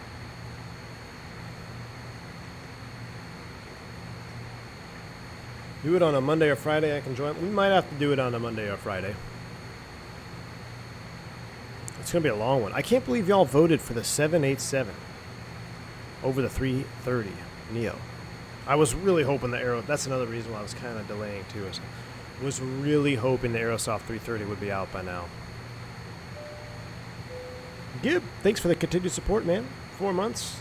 Epaulette's looking good on you, man. Welcome. I was reading a news article today that many first officers are turning down captain jobs. Can you fill in anything about this? Yes, McShiggity, because they don't want to be at the bottom of the captain list on reserve in a base they don't want to be at. That's when you start getting forced upgrades, that's when safety really starts taking a back seat, but you know, money. So that's just how our people in Washington like to think. So I don't even know why that's legal. It shouldn't be legal. So what happens, McShiggity pilot, is these first officers, and this actually only happens at regional airlines at this point. That's not to say it won't happen at a mainline carrier in the future, but I would like to think that it wouldn't. But at the regional level, what happens is these first officers get more seniority and they get better schedules, and or they are in the base that they want to be in. The thing with the first officer position is you move up the seniority much faster as an FO, because people leave, people upgrade, and you move up the list faster and faster. Well, if you upgrade to captain, most captains are sticking around for a longer period of time than the first officer in a normal environment. But because the hiring doors are wide open right now for every airline, captains are leaving at record paces and record numbers. So what happens is the airline no longer has enough captains to fly, and you can fly captain on captain, but you can't fly FO on FO. So when there's an FO shortage, you can just stick 2 captains up there. But with the amount of captains that are leaving, they don't have enough qualified captains to fly. We need to switch to 277 here. So what they end up doing is forcing upgrades, saying that, okay, well, if you've been here for this long and you meet the requirements per the FAA, if you meet all of these requirements, then you have to upgrade, which basically takes an FO who doesn't want to upgrade because he either enjoys the seniority at his current position, and it thrusts him into a captain slot. Maybe he doesn't want the responsibility. It doesn't matter. Maybe he's not comfortable with the airplane. Doesn't matter. It's literally a forced upgrade, and you have to take it. And you have to go wherever your seniority takes you. That could take you out of the base that you live in. That could take you off the flights that you like to fly. Heck, it could even take you off the airframe that you don't want to be on. Or it takes you off the airframe that you want to be on, I should say. So that is not good. And it's pretty unprecedented. This is the first time in my flying career that I've really seen it at this level. You had the 2 lost generations, as we call them, 2001 9/11, and the 2008 market crash. So with all that happening, with the crash cycle of the economy, you see these lulls in hiring. But this one is pretty incredible with the amount of hiring that's going on right now. It doesn't help that with COVID, they retired a bunch of early outs as well. So it's just it's a mess, man. It's a mess. Who doesn't want to fly that Boeing? The ASA route planner has been pretty nifty, but even that fails sometimes. Being non-RNAV capable in 2023 is tough. All right, we made our turn inbound to Ishii, so let's just go ahead and switch over 16. Excuse me, got a hiccup there. I'm going to go back to heading mode. Heading is on. Let's go up to 16.7 since we can't really nav on nav 2. That's fine. Let's just say it's in op today. 16.7 back to nav 1. Let me recenter the needle here. Course is should be about 277. 277. Beautiful. Beam mode engaged. And just like that, ladies and gentlemen, we are flying inbound to Las Vegas. We probably should step down too. Let's go ahead and step down to about 10,000 feet. It's going to be a spicy arrival, chat. 100 degrees. Winds out of the south. It is going to be a bumpy one. So buckle up. Power's coming back. IAS hold on at a 14 for 1010,000. Here we go. Jeremy says the theme music. The theme music uses 330 callouts. Jeremy, I'm not saying I'm not going to fly it yet. Here's my problem with the 7.8. The 7.8 is still very much, in my opinion, as far as flight model concerned, default. Yes, the cockpit looks great. Some of the other systems look good, but the way it takes off and the way it lands, and they both have that Azobo super clean airframe look. And if I'm going to look at a super clean airframe, I'd rather look at an Airbus airframe than a 7.8. But if you guys voted for the 7.8 and you want to see the 7.8, we'll have to fly the 7.8. I will do what you all want to see. Doesn't matter to me. Right now we need to focus on this approach in here because it's going to get interesting. 7.8 is tailored for Xbox, yeah. So here's a quick note before I get off topic. And forget everything that I was going to say, even though I'm just going to forget that now because I was reading a text message. Flight model. Here, the best way, this is the best way to tell if a flight model is advanced or Xbox, or just not advanced. And you could really tell this. This goes all the way back to my DCS flight simming days. You could really tell an enhanced flight model versus a default flight model or a dummied down flight model. Look at the takeoff, the rotation to takeoff, and the flare into touchdown. This is the key moment in a flight model where you will either notice one of two things. If it has a true flight model, you will notice the airplane's ability to lift. You may even see the struts decompress as the weight is coming off of the wheels and the aircraft lifts itself into the air. Sometimes even you'll see it, one wheel will lift before the other if you get a strong crosswind, you're not doing proper correction. Same is true for landing. You'll see the airplane come down, and as you enter that flare, there is no magnet effect or no glitch effect where the airplane is either goes from flying to not flying on the ground, or from being on the ground to pop, just popped in the air flying. That pivotal moment in flight is going to really tell tales or show signs of what type of flight model you have. And the 787, I swear, when you rotate that thing, it feels like I just plopped it off, like, boop, we're flying now. Same with landing. You come down, you either flare the entire runway or float the entire runway, and then boop, you're on the ground with both wheels. That is a key difference, and that's how you can really tell what type of flight model the airplane has, in my opinion. So, I don't know. Ooh, there's also the Unibuild's A310. Oh man, we might have to redo the poll, Pascal Hounds. I've totally forgot about the Unibuild's A310. Can the 310 make it from LA to Tahiti? That's where we're going to stop. All right, we need to go ahead and descend now. Let's go ahead and drop down. Why do I have a TCAS VSI? Ugh. All right, 6,000 set. We're IAS.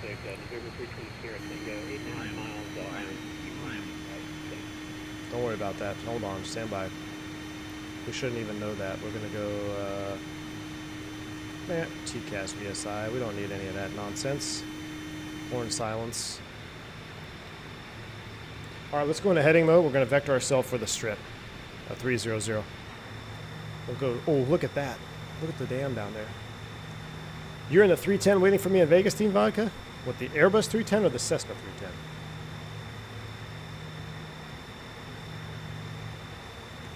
Fly it like you own it, someone has said, yeah. Stayed at the Venetian 2 months ago and saw the spiritual wings flying right towards 19 left. That was amazing. That 19 left visual is awesome, McAllen, no doubt. Larry, I agree, man. The desert from above, it has it's a true beauty from up here, man. Look at this, going over to Lake Powell. If you remember, you saw the shorts video. That's the dam that I have a video of, right there. We're just on the other side of it now. If it's a Boeing bird, I ain't going, says Maroon. Because Piedmont stuck TCAS in all their planes around the time they got Fokkers. They did? Lauren, they had TCAS in there? They had a TCAS VSI in the Fokker 4000? Maybe the 4000, but we're fictional in Airways bird here. Ain't nobody got time for TCAS VSI. Alright, to help myself get a rough reference, I keep going to aircraft. I keep thinking that's like the Jeppesen logo, so I keep going there. Charts mode. What is the approach, just to go have an idea of an altitude? Penn is at mandatory at 6,000. Copa base is at 3,500. So we'll stay at 6,000. We'll set up for the. Actually, I tell you what, we're going to hand fly this whole thing in right now. We're going to set 4,000. Power's going to come to idle. Horn's going to come on. We're going to turn that off. Las Vegas traffic. Air Shuttle 357. We're setting up for a visual approach 19 left Vegas. All right, with that done, I have no need for my HSI, so I'm going to just set a course of 190 so I have a rough idea of what the runway alignment is. 190 is set. Let's go ahead and heading bug to the left. TTC switches need to come to the takeoff position. So we're going to go up, up. We'll get the lift dumpers here in a minute. Descent approach, shoulder harness, air conditioning, and pressurization. I didn't set the pressurization. Altimeter bugs, set and cross-check IS. Checked and set TTC switches to takeoff. So, TTC takeoff, and what is our flaps 42 117? Oh, I don't have flip chart enabled. I also need to change flip chart here. Let's go back to the aircraft settings. Flip chart options on. There we go. So now I should be able to click 42. Yep, there we go. Now we bugged 117. All right, speed brake coming out. It's time to do this.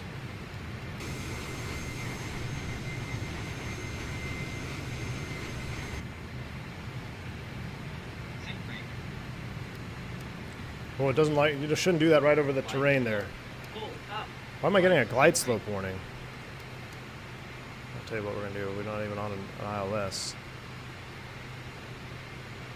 We'll get rid of the call out there.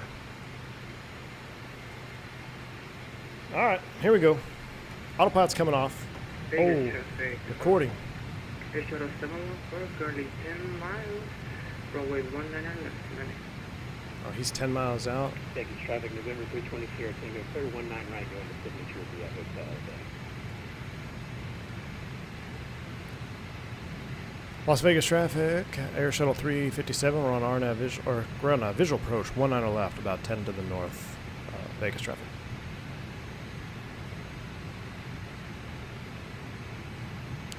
We got the stratosphere in sight. Vegas is coming into view. There's an altitude alert for 4. I'm going to go ahead and continue to slow down, reset the trim here. It was Vegas where you lectured, did not declare an emergency. Yes, it is, on 122A. A hilarious moment in flight sim history indeed, McCollin. That was us. All right, as we level here at 4,000.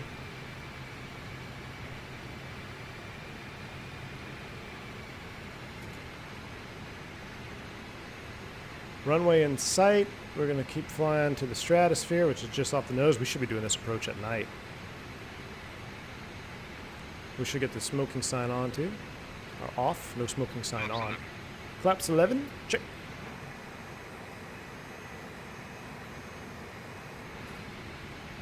Gear's coming down because we gotta get down here on this approach.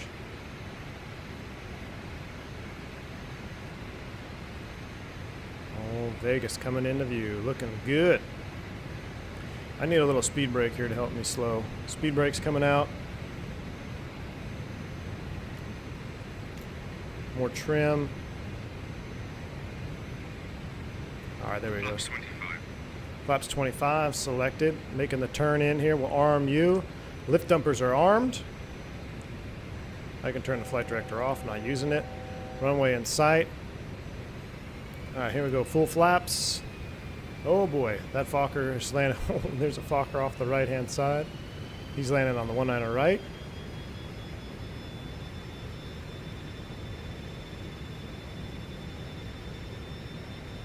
So we're landing 19 left. And that Fokker on final. You land on the left side or right side? Air Shuttle 714, we're going 19 left. Copy, we'll go to 19 right. I thought he was going 19 right, so we'll sidestep behind him. And Vegas traffic American 2475 is 10 miles off for runway 26 left. Vegas. All right, we're on speed. Gear is down. Lift dumpers are armed.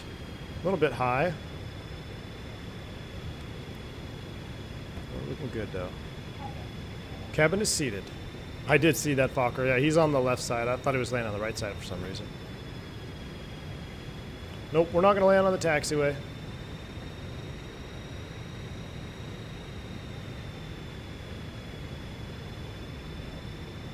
Parallel landing. We might be able to sneak a view of him off the left. Oh, no. All right, all right, all right, all right. He's saying speed. Correcting. 100 feet to minimum. Roger. In sight landing. There's that Hertz tone. Gotta love it. There's the other Fokker. He's just over the numbers.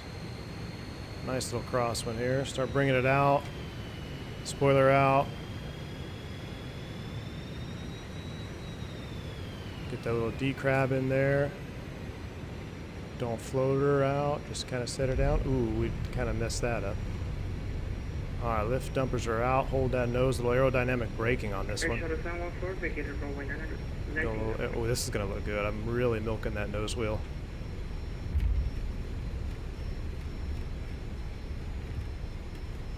A little bit spicy coming down to Vegas. Definitely. Was that a 292, Zach? Yeah, it seemed firm. That wind, man, it got me destabled. It was legal. But I want to see the replay. We'll have a nice view of the... I had held the nose wheel up. Got some aerodynamic braking in. But Vegas in the summer is always... Vegas traffic, Rocketeer 23 setting up for visual 19 right, Vegas. We got a Rocketeer coming in behind us. That's Air 21. Vegas traffic. Air Shuttle 357 clear, 19 right, crossing 19 left, taxi to the ramp, Vegas. We're going to go ahead and just keep our lights on. Clear left, clear to cross. Taking across the runway here.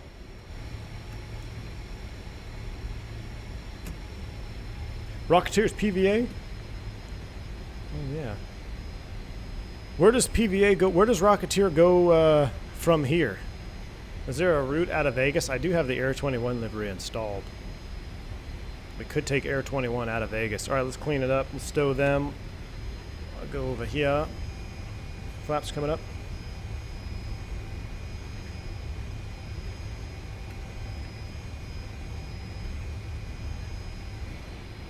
I'm going to go ahead and stop the recording.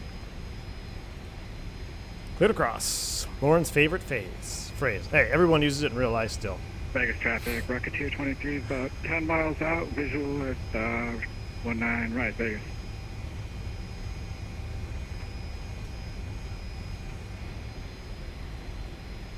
Passing the fire station. Mike P's house over here.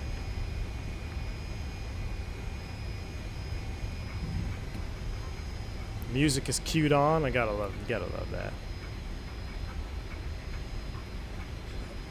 LA or SMF? Sacramento. Sacramento. Oh, we landed in ghost mode. Rip.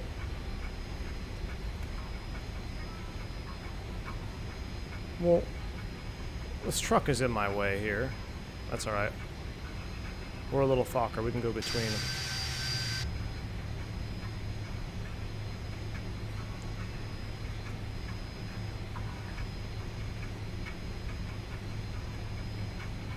Here, what is this? Bravo. I think this is a Spiritual Wings gate. Bravo 22. We'll park it here.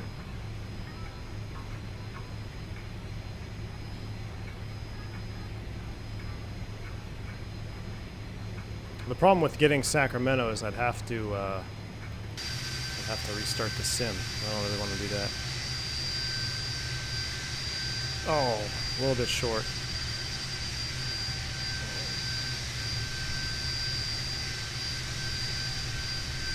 Take it all the way up.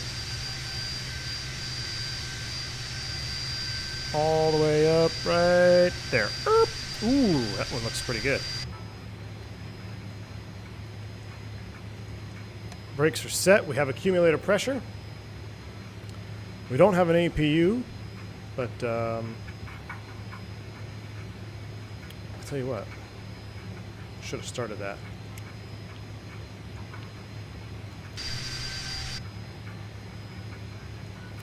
I just like hearing the shutdown sounds.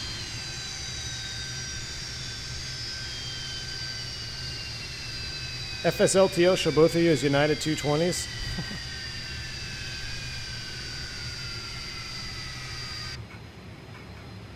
We got it shut down on number 2. APU is almost up to speed. What if I leave the generator on when it goes up in the green band? Cool. We're up on and running on number 3. With that set, let's go ahead and drop number 1. 20 is going around. Oops, somebody's going around. Oh, there he is. Go around in the background. That's cool.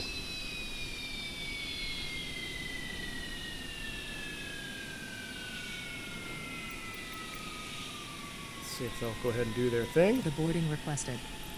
ASIG, sure.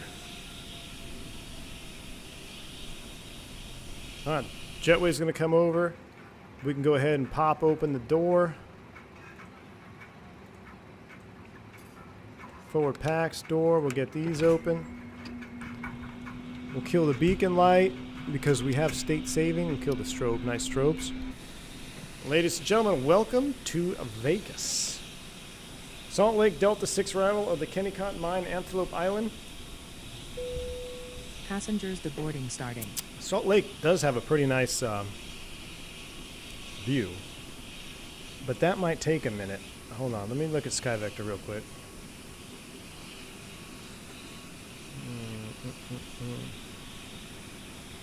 How the VORs, it could go, oh, it's only one. We can either go Salt Lake or, ooh, Salt Lake or John Wayne. John Wayne could be spicy. Yeah, Salt Lake is boring. What about SNA in the Fokker? Look at that parking job. That was right on it. Tony, yeah, we did Salt Lake when it came out. I'm thinking we might do John Wayne. I was flying a CRJ 200. They had APU Gen Inop. Oh, yeah, that's common, man. That's a CRJ 200, as they're referred to. The 200. The 200. VOR at PSP. Yeah, that's too easy. SNA might be more challenging, going in there with a short little runway. Come over the mountains in all conventional nav. I think we should do that. All right, so what I'll do, let's just keep it in straight turnaround then.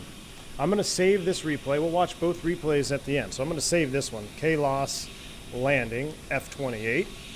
So I'm going to save this landing replay. And we'll just keep it, we'll just do a straight real-time D-plane here.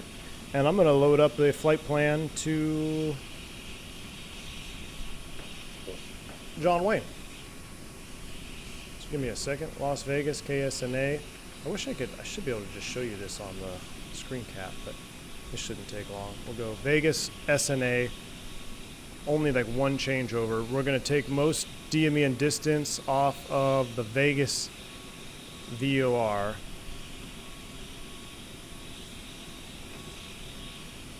Victor, what is that, 394?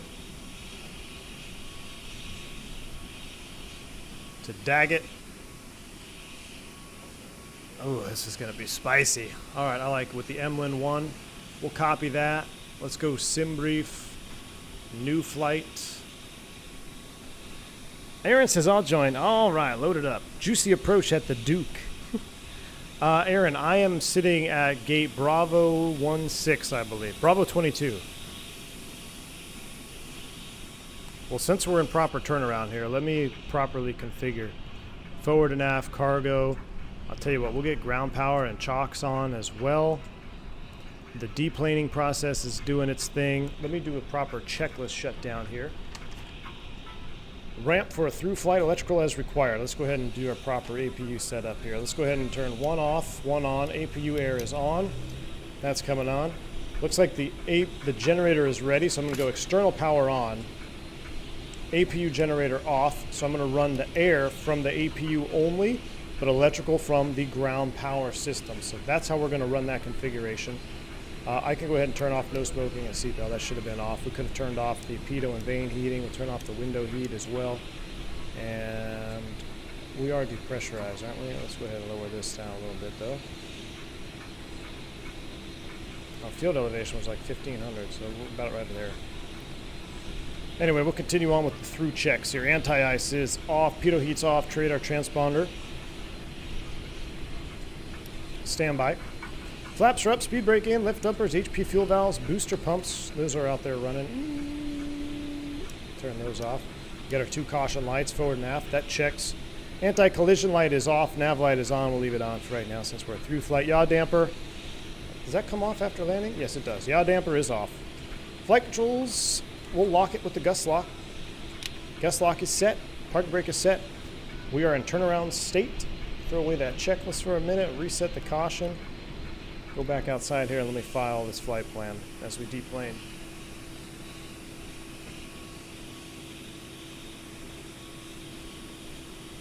Uh-oh, Aaron is here. Time for another beer. Oh yeah, you gotta load it up. Wish I could join you. What time is it? 3:30? This will be a quick one. We're just going to do straight turnaround here. Let me load up the flight plan. We'll continue this as Air Shuttle 357 Vegas SNA. Aircraft type F-28 Mark II. Manual route. Our route is Vegas Victor 394 Daggett Emlyn 1. Cruise altitude, SimBrief is telling me it's going to be, might adjust it. Let's go ahead and see. We'll generate this flight here real quick. McCarran 6, Hector Emlyn 1, all conventional. Could do that too. Uh-oh, payload cargo limited by max landing weight. Max landing weight, huh? That's interesting. We're limited to 3,000 pounds of cargo with 12. What's our alternate? Oh, back to Vegas. So we got to carry 12,300 pounds of fuel. We're only burning 44. No. We're going to keep the crew on board. Wow, so we are going to be payload limited on this turnaround. That's fine. We'll keep that. We'll pre-file.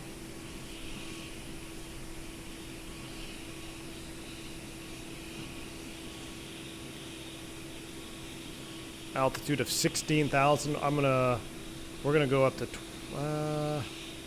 let's go back up to 20. Filed, done. All right, out of Vegas. Let's come over here. Let's take a look at some charts. Actually, I need a reset OFP, a refresh. Vegas SNA. Why do you want me on the... What do you want me on, Lauren? McCarran 6? If I go to SIDS. McCarran 6 departure. We could do that. Initial climb. Probably take off 17. Versus, what do we have filed? Mine's easier. Yeah, mine's easier. We just joined Victor 394. Could go to Hector. That eliminates that. Daggett VOR. Could go to Hector. Yeah, your route's probably more realistic, but I don't want to change it now. Oh, if you use the actual route, Victor altitude, give you with issues in fuel. Well, that and it's got an alternate coming all the way back to Vegas, so we'll be aight. We'll be aight. We'll actually keep this up because I don't think there's any. Is there other non-RNAV SID? No, there's not. Oh, there's an ODP. You could just do an ODP.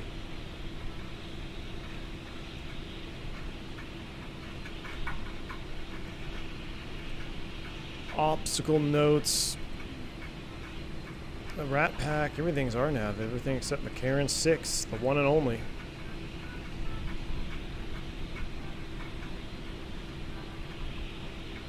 Alright, Vegas VOR 16.9, let's put that in here. 16.9, that is set. Come over to my HSI. We need to bug our course outbound for 211. Until we pick up the, what's that, Riverside VOR 1086. So the one in the middle, Daggett, is 13.2. Set 13.2 here. 69, 13.2. Course outbound from Vegas. Oh, Hoover 8, that goes north. We'll be fine. There's no ATC online, so I'm not worried about it.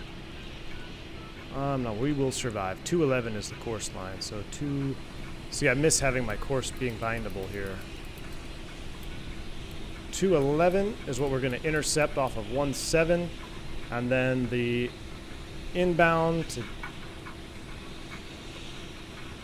Riverside is 108.6. Well, we'll worry about that when we get there. All right, that's all set up. Let's go ahead and reload SimBrief here. I'm going to restart the Kutao.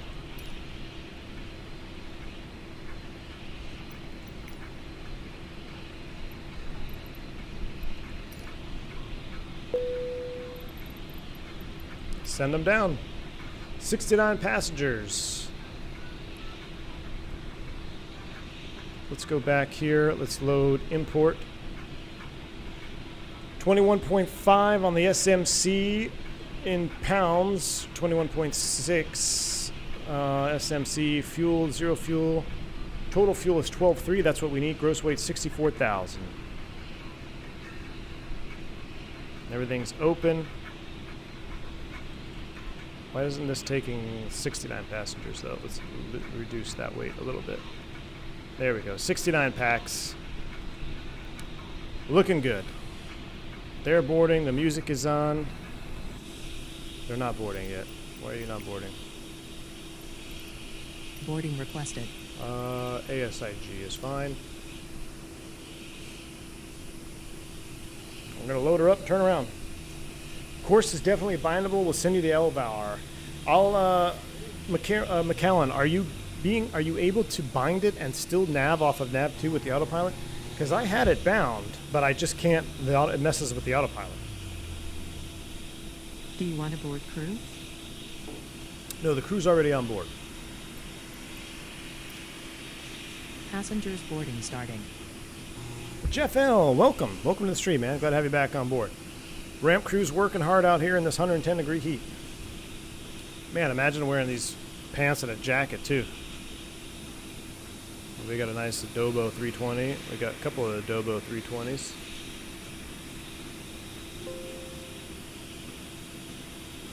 Well, you know, you didn't have course 2 bound, only course 1. Yeah, but that's all I need. It still makes it easier, course 1 being bound. If I still can't nav without even having course 1 bound, I might as well be able to use the course knob and not be able to nav. Instead of having 2 negatives, I'll just have 1 negative. God, that Adobo 320 is ugly looking.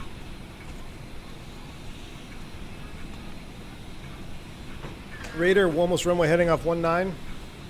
Oh, look, who's that out there? Is that the Fokker in the background? Look at this guy. Oh, wow. Oh, this is funny. It's because my airplane has all of the stuff attached.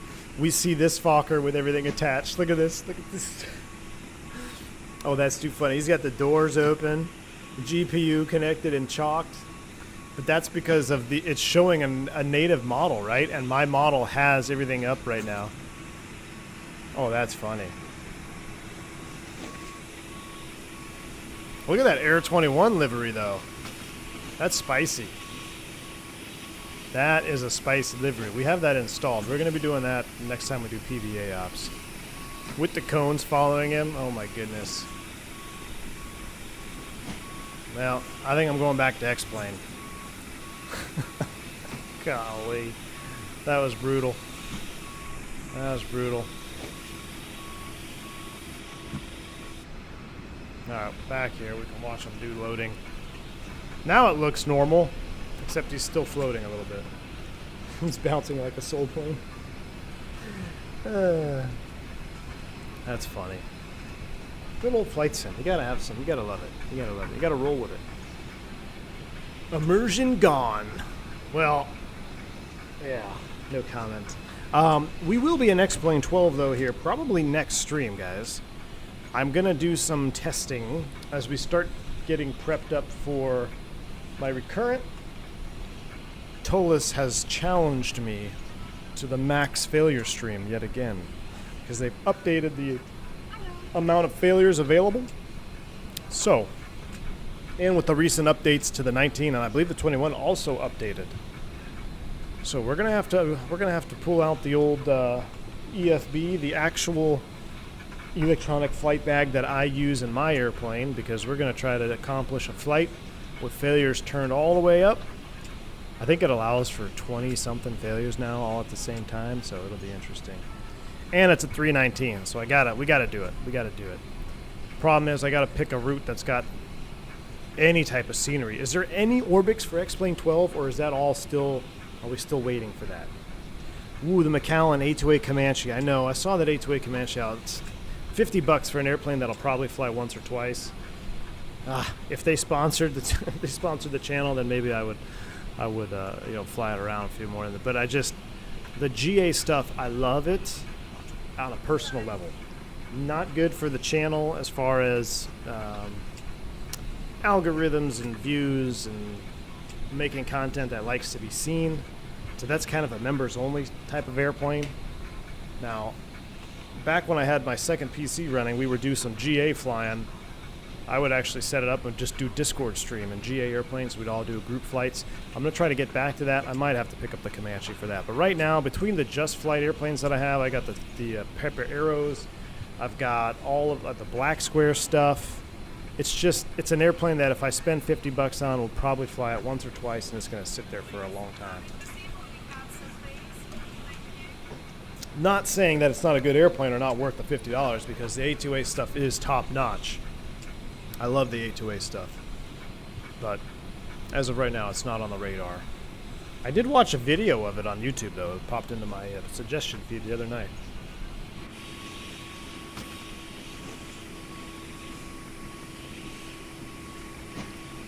All right, this is the day in the life of a regional pilot.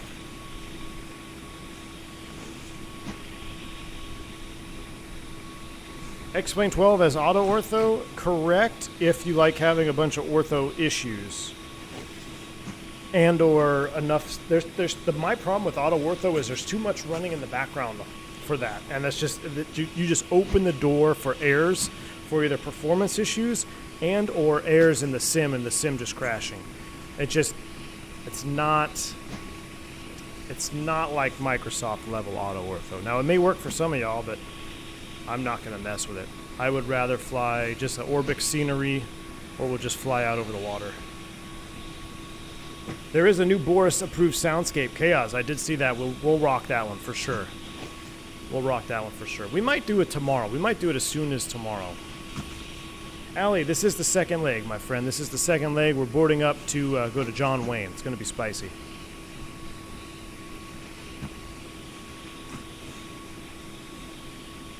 Handlers moonwalking, must love his job. David M., I'm done with Microsoft X-Plane 12 all the way. Hey man, fly whatever sim makes you happy, dude. Fly whatever sim makes you happy. Level of simulation is next to nothing. But the level of simulation is next to nothing if it was true. That's what they're claiming. Oh, there's nothing not simulated? Is that what you mean? Just got here, not sure if you answered this yet. Are you planning to check out the A2A Comanche? No, not as of now. Not as of now. It looks phenomenal. I love GA stuff. If I had fiber internet at my own house, or if I just had internet at my house where I could just fly around with you members only, or just do little mess around streams, I would. But when I take time out of my day to make a public live stream, I gotta do what's best for the channel. And light GA is just not the best.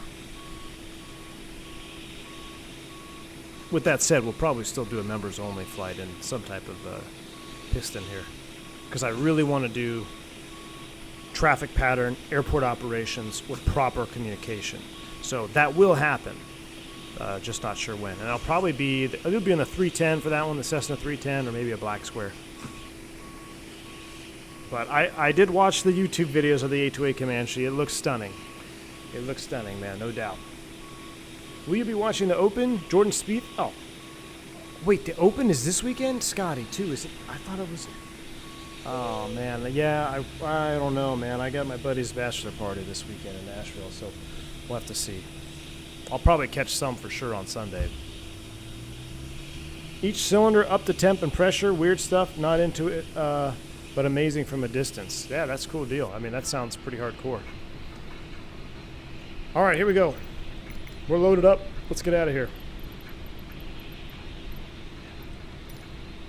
All right, we're closing up doors.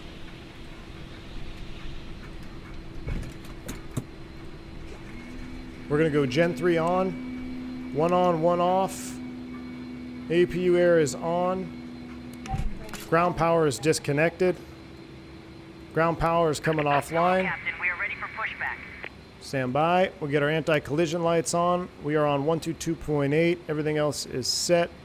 Top altitude, we're going to set 200 again.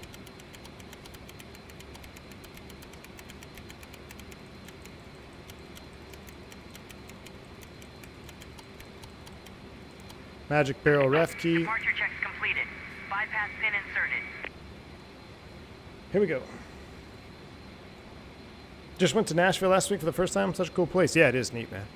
Nashville's pretty cool. All right, everything is good to go. All our lights are set. This is normal. We got our fuel pumps on for start as well. We're going to start them in the pushback. We're going to go nose right, tail. Or actually, you know what? We're going to go nose left, tail right. Because we're going to pop off of 17. Locking gear. Or 19er. We're going to depart 19er left. Do I play golf key 6? Yeah, a little bit. I think, isn't that like a requirement to be an airline pilot? You got to be able to play some golf. Or a corporate pilot.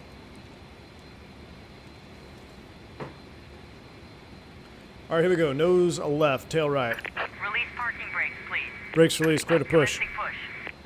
All engines clear. Start at will. Copy, we're starting them right now. Engine start master is on, one off. Turning 2, here we go, in the pushback. Proper engine start here. Quixote, yeah, didn't say he plays well. Exactly.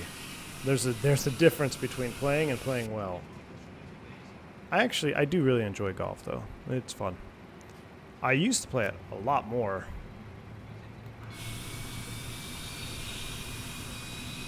But the whole kids thing kind of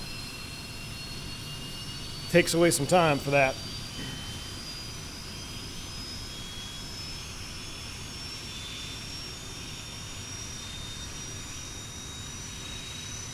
Aren't a set of clubs issued with every Part 121 hire?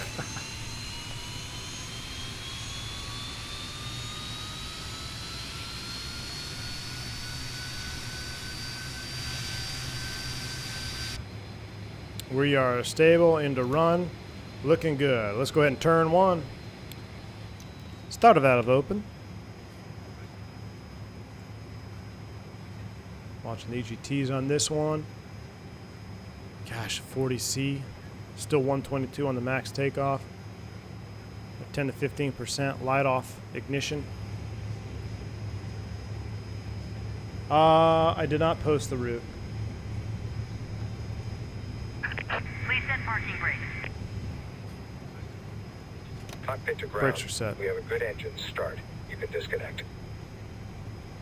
Looking for 40 HP.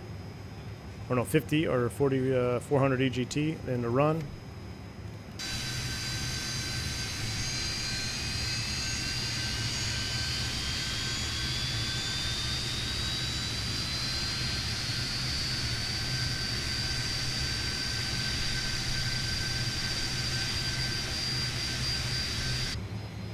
I'm using a bad route. Yeah, I'm using the bad one. Unlocking gear. All right, we got 2 good starts. Let's go ahead and go start master off. APU air off, 2 on. We're going to watch for the drop in PSI. There it is. Gen 3 resetting off, and we'll go ahead and hit the stop button. APU spooling down.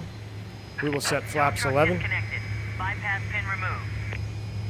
Look, we're turning and burning just like airline pilots here. Right is clear.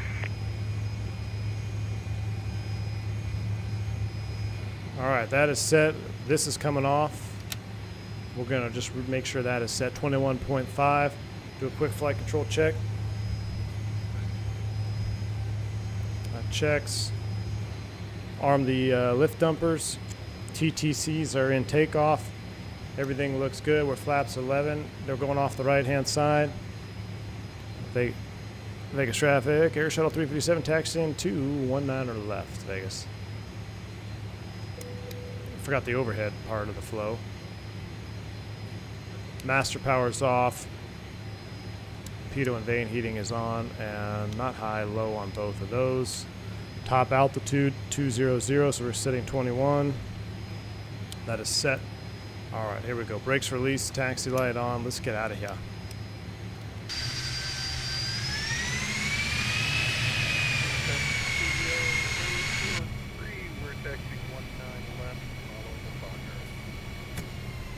Oh boy. We're going to make a hard left turn here.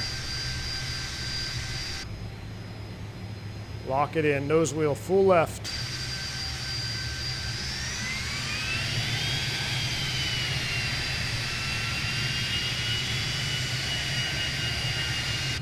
Why does it keep straightening out on me?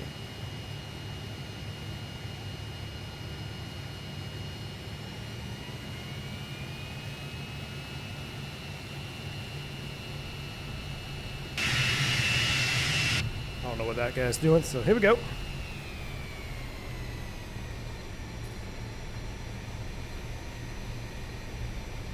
All right, here we go. Here we go. Taxiing out to 19 or right. We'll take the, we'll go out here and around the fire station. The weight and balance on that 320 did look a bit iffy. I don't like the way it taxis. I thought it taxied much better with the tiller than it does now. That's a good traffic, Osprey 495, taxiing hold short 19 left. We are Make sure I have it right. via Whiskey, Golf Delta. Rudder, oh, that, maybe that's why. Rudder axis steering, maybe that's why. Let me reassess. Stand by on my previous comment. I thought I was having some interference there with my tiller, but that might have been because I had that setting on. Because it kept wanting to straighten itself out. Let's see. Oh yeah, much better now. Much better. Had the wrong setting. It's because I haven't flown the Mark II, so all my settings were a little bit off. All right, there we go. Looking good now. Look at the view of the strip up front. Zombler, it is funky, but I will tell you this. The JustFlight aircraft are some of the best ground taxiing airplanes. Well, let's see. The 146 is a little funky, too, so I take that back. This one's all right. This one's pretty good. It feels stiffer to me, though. I still, like, you see how I'm straight? And when I add a little bit of tiller, it almost is like straight and turn now. Like, it almost seems too jumpy. I don't know. But I guess they were having issues with it, so they changed. They did something that definitely feels different. Maybe this is more realistic. I don't know. I thought it taxied fine on the OG version. We do not have hush puppets today, no. Jeff L., I should time you out for 30 seconds for suggesting such a atrocity. No hush kits. We're all about yogas and max thrusts. All right, I should run through a quick abbreviated through-flight taxi check. Yaw dampers. Oh, I didn't get that. Flight controls, flaps, stabilizer, lift dumpers, arm collector tanks are black. Cabin door, shoulder harness, takeoff data, bugs reviewed. Set APU is off, flight advisory given, transponder is on, and we're squawking the wrong code. So let's fix all those three things right now. So, screw it. We'll just turn it on. I'm gonna do yaw damper in. There's nobody online. Squawk 2000. Tell the FO to squawk 2000. I ain't got time to change it.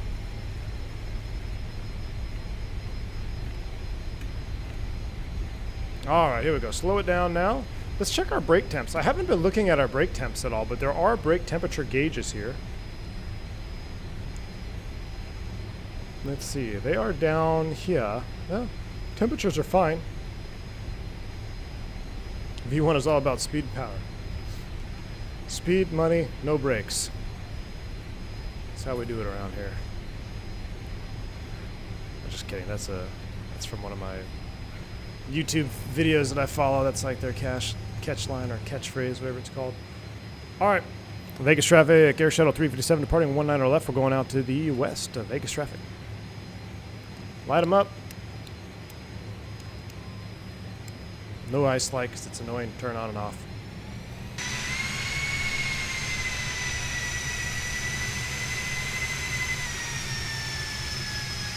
Yeah, see how it like, look at the nose wheel. Watch.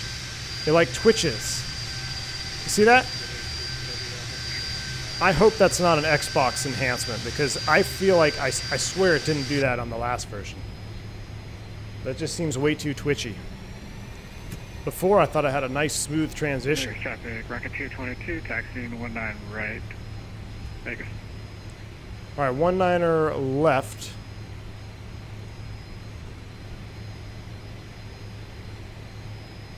Got to rename the channel Grand Theft Fokker. All right, that checks. Runway heading is about 190. Let me spin the heading bug over. We're going to fly runway heading until intercepting the 211 radial outbound from the Las Vegas VOR. That is set there. We'll go here. And flight director 10 degrees pitch in heading mode is on. Are you guys ready? I'm ready. You're ready. Nose forward on the stick. Oh, hold on. Flight attendants prepare for takeoff.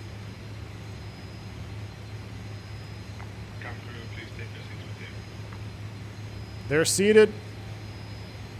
Yoga's in chat. 1.27 on the thrust. Here we go. Spool them up 50.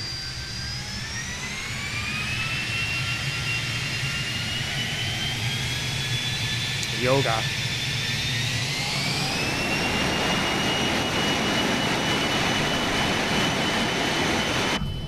Absolutely love it. Power set. Look at that. I'm all the way up on the throttles. Oh, well, you don't have my takeoff cam on. That's all right. I'm all the way up on the thrust levers. We're just at 100%.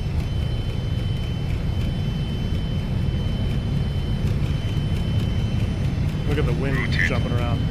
Gonna get bumped around here. Positive rate. Gear up.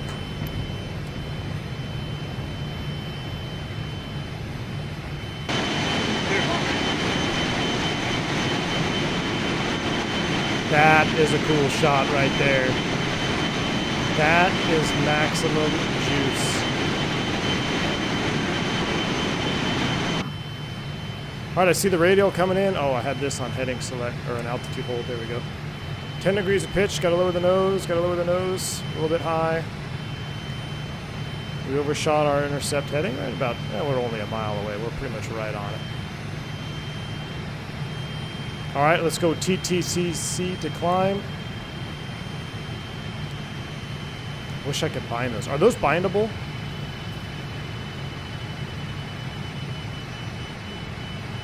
Flaps up.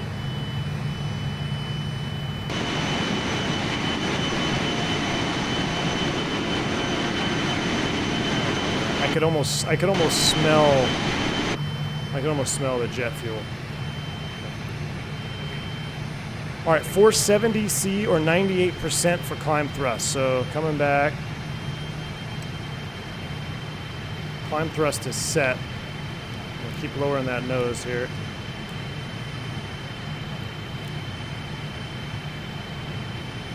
I could put this in the VOR lock. That's on. Accelerating to 250 knots. 4 miles from the VOR, course 211. Picking up some bumps. Let me lower this about 5 degrees. Wait, the TTCs are bindable, McAllen? What are they called? That'd be crucial to have. That would be crucial.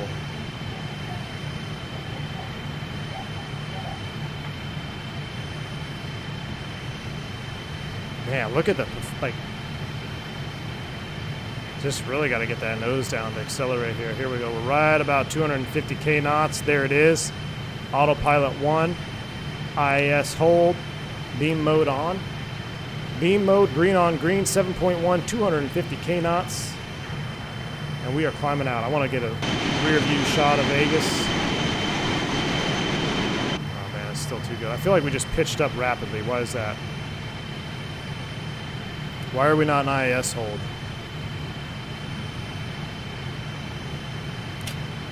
Autopilot off. Something happened there. Did not like that. Can't find the TTC. Oh, LVARs. You need LVARs for them? Well, if someone has them, I'll set it up through SPAD. I could put them on my wind wing setup. I'm still only short 100. I'll log out now when I try to figure out my problem. Sorry about that. Hey, Aaron's got a problem, it sounds like, down there on the ground. All right, let's try this again. Autopilot, IAS hold.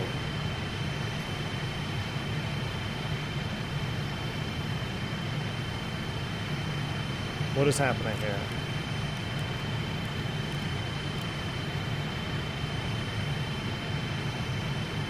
What if I go... I know, I see the pitch, Danny, I see it. Hold on, autopilot's coming off. Why is it doing that? Right, autopilot's off. Let me reset everything.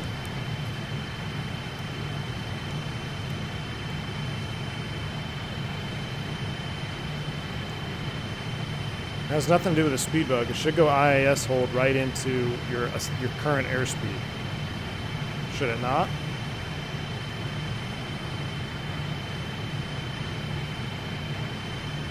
Yeah, it doesn't track IAS.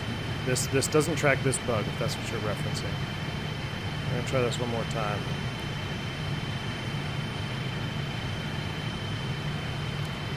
Autopilot, we're in pitch hold. I want IAS hold, 250. It's not even attempting to lower the nose. You see that?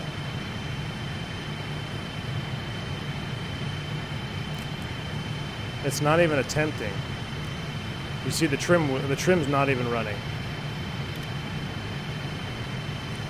So if I go back to pitch, and the trim is not running at all, there's some type of bug. Hydraulic flight controls are all on. Master powers are on.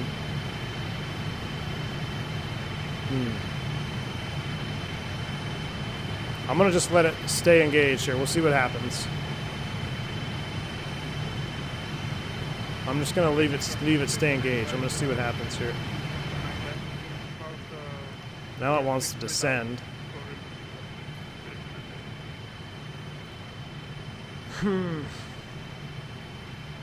Let's just see what happens. Maybe it has to reaccelerate. I know we're descending. This might be an old bug from like the older version before release. I know they worked on fixing this. I wonder if something got tweaked because we just did we didn't reload the airplane. All right, so now it looks like it's attempting to do 250, but it's starting to do this porpoise mode here.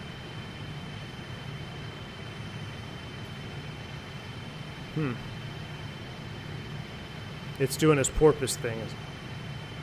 All right, well, we'll leave the seatbelt sign on. We'll keep the smoking sign off. We're just going to watch it here for a second. That's almost all the way. It's like it comes all the way down to 200 knots, and then it lowers the nose. Look. Now it's going to lower the nose, and it's going to go almost into a descent, and then it's going to hit 250 knots, and then it's going to go back up.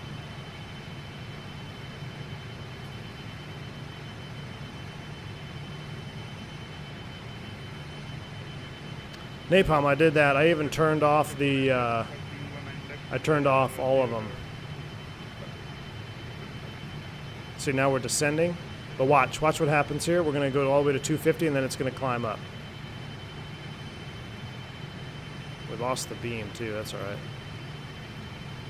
I just want to see. Yeah, right here, about 250. Now it's oscillating. It's like it doesn't know what to set. All right, that's fine. Autopilot's going to come off. I'll just hand flyer here. Is my trim even working? I think my trim is working on my yoke.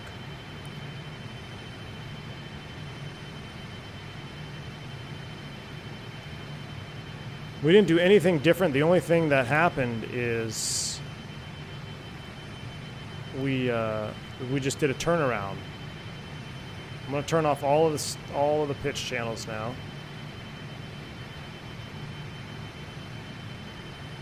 We're diagnosing our problem in flight here.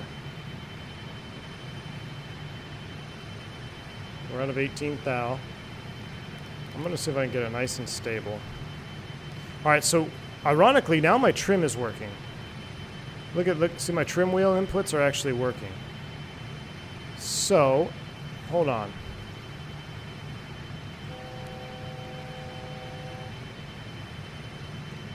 It won't engage because that's off. Autopilot pitch. IAS hold.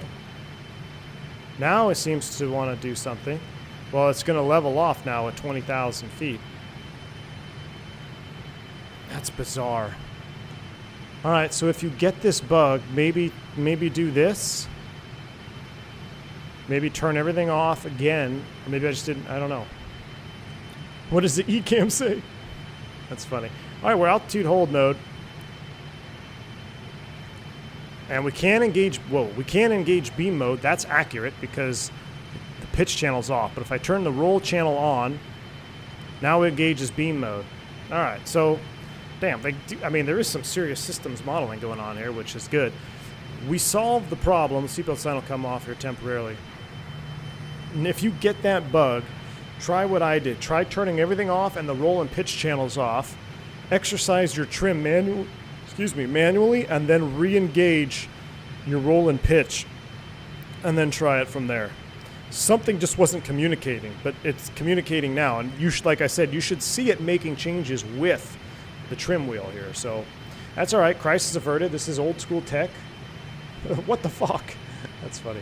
All right, let's bring our cruise power back. We're 40 miles out. I have no idea where we are. We probably should be starting down. Let's go ahead and pull out some charts here. Let's go to our arrival airport of John Wayne. And Emlyn 1 is what we had filed. Can we pick up the Daggett VOR 13.2? What do I have up here? 13.2. 13.2 is not receiving yet. Can we pick up Hector VOR 12.7? It might be a higher power VOR. Let's see. 12.7. Yes, we got 12.7. So we're going to go heading mode. We're going to select 112.7 in nav1. I got to make it sure it's proper. 112.7. Nav1. And then we're going to reset the course to go direct to the VOR because we're going to do the transition on the Emlyn 1 arrival. 54 miles out. Let's go beam mode. VOR, green on green. Power's coming back. We got a little bit fast. And we are tracking to that VOR. Now, with that said, after Hector, we need to be able to identify apples, which is going to be off the Paradise 112.2 VOR. So I will put 112.2 in the secondary VOR, so I'll have some information. 112.2. We're actually picking that up right now, which is good. 124 miles away. You can see that there on the DME. Everything else looks good, though. We're leveled off, 200. Seatbelt signs off. Everything is good. Pressurization is good. All right, smoke them if you got them. Let's enjoy a wing view. Oh, we have all our lights on still, Rip. Look at that, though. We were actual pilots today. We identified a problem, we solved the problem, and we're back on our way. Sometimes you make it, sometimes you don't, Cody. Exactly. Oh, man, I heard Aeromexico going after it again just the other day. I forget what the context was, but it was something about a clearance. It kept reading back the wrong fix. Again, couldn't spell it. It was funny, though. But hats off to them. I don't know how non-English first language pilots do it. It'd be like me going to fly in Germany or something. It would be quite the challenge, and trying to speak German. Chaos, I'm hoping for Microsoft 24 to have aircraft-specific control entries. They did say they wanted to give devs more controls, hoping the add it will reduce the need for SPAD. Yes, Chaos, that is one of the larger issues with Microsoft that I feel like we deal with, is bindings. My two biggest issues with Microsoft: the user interface, just the way it works. You feel like you're in a little game, which I understand why the X-Plane hardcore is like, Microsoft's a game.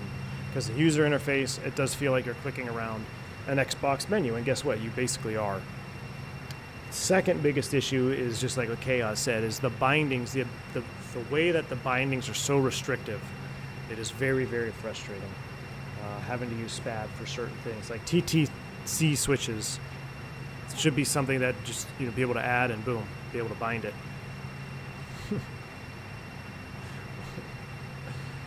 Still fucking around, Fonzie. Good to see you. Anyone have any advice for troubleshooting traffic not showing up on VATSIM? Are you on VATSIM? Are you connected, Aaron? Oh, it was working up until today. I don't know. What type of traffic are you using? FSLTO? Because I'm not. I'm using the other one. Maybe you should have flown my route instead, says Lauren. But see, this is easy. All I had to do was intercept that airway, and now I can go direct to, where we're going, Daggett? No, Hector. We're good to go. Then we'll just join Apples. Perfect speed. Well, we can bump it up a little bit.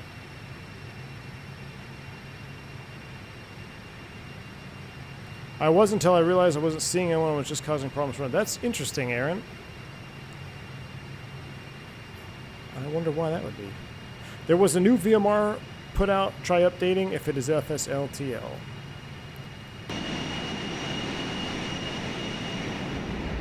All right. Let's get back to the main reason why we are in Microsoft. Look at that view. All default, baby. No, you wanted to go to Daggett. My route was Hector. Oh, yeah, I wanted to go to Daggett because it was shorter, technically. Closer, right? That's fine. Hey, we're going to survive. I have to listen to ATC all the time, Lauren. When I'm not at work, I don't want to listen to ATC. And you are ATC. I'm just kidding. I feel that Microsoft is going for the gaming and away from study level simming. Sad. David M., I don't think so.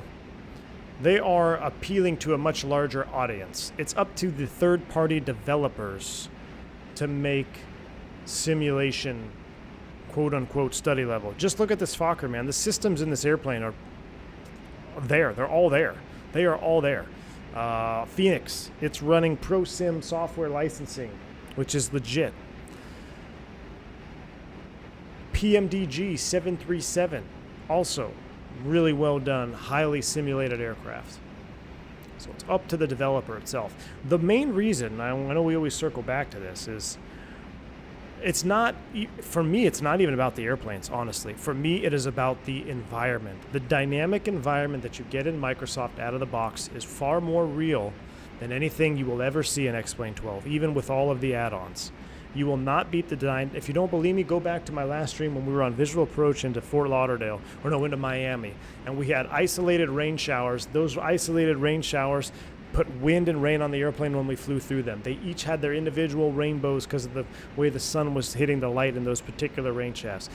Go back and watch that approach and arrival and tell me that that's unrealistic. So we flew a visual approach into Las Vegas in the Airbus a couple of months ago. As we were on the visual approach, we lost sight of the runway because of a thunderstorm that was in real life and in real weather, went right over the field as we were on the visual. We lost the runway temporarily, but then we picked up the approach lights in the runway and continued on and landed. So the environment, to me, is far more realistic in Microsoft than X-Plane 12 ever will be. That is why it is my primary sim. Doesn't really have anything to do with the airplanes. In fact, I'm getting ready to prepare for my recurrent simulator sessions again. Guess where we're going to be in? The TOLUS in X-Plane 12. That, to me, is set up perfectly for training because of specifically state saving. I can set up V1 cuts, save them. I can set up single engine approach out on final, save it. And at the click of a button from the TOLUS ISCS, I can load in and load out of any scenario I want to and repeat the same situation over and over for training purposes. So that is good. And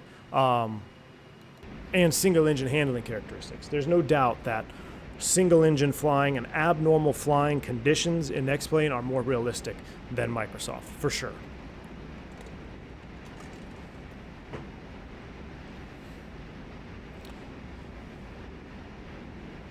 ATC for work, free flight for play, Richard. Yeah. Ooh, water, you're loading up some breeze ops today? Nice. I had that happen with fog flying into Bangor, Maine. Fonzie, was that you that posted the pictures this morning? Someone posted pictures of a foggy approach. I'm an X-Plane fan and have used it for the past 4 years exclusively. Now I use Microsoft day-to-day and use XP for specific add-ons because the visuals are just stunning without the extra work. Now, Napalm 4.2, what I do sorely miss is that Flight J727. I really miss That 7.2. And the Felis 742. There's no doubt that X-Plane 12 had a much greater variety of high-quality airplanes, for sure. But that's because the sim is so old. So it's a good thing and a bad thing. All right, we're 6 miles from Hector. Off of Hector, we got a track 232 outbound. I'm going to select heading 232 right there. In fact, let's go ahead and select it now. Heading mode. Airplane's going to start the turn. I'm going to select course 232. Yeah, see, I would much rather have this bindable. 232 right there. Let's go about 210 on the heading. We'll do that until we intercept. We'll track that outbound from Hector until we hit the Apples VOR, which is approximately 45 DME from Hector, or until intercepting the inbound course 192 to Paradise. So 192 inbound, we're right now looking at let's see, well, that's because nav 2. We're not at 192 yet, we're at 210, so little ways to go still. 3 miles. Oh man, look at that down there. That just these colors in the desert are 10 for 10. I have 11, 12, and Microsoft installed, and I don't want to lose them.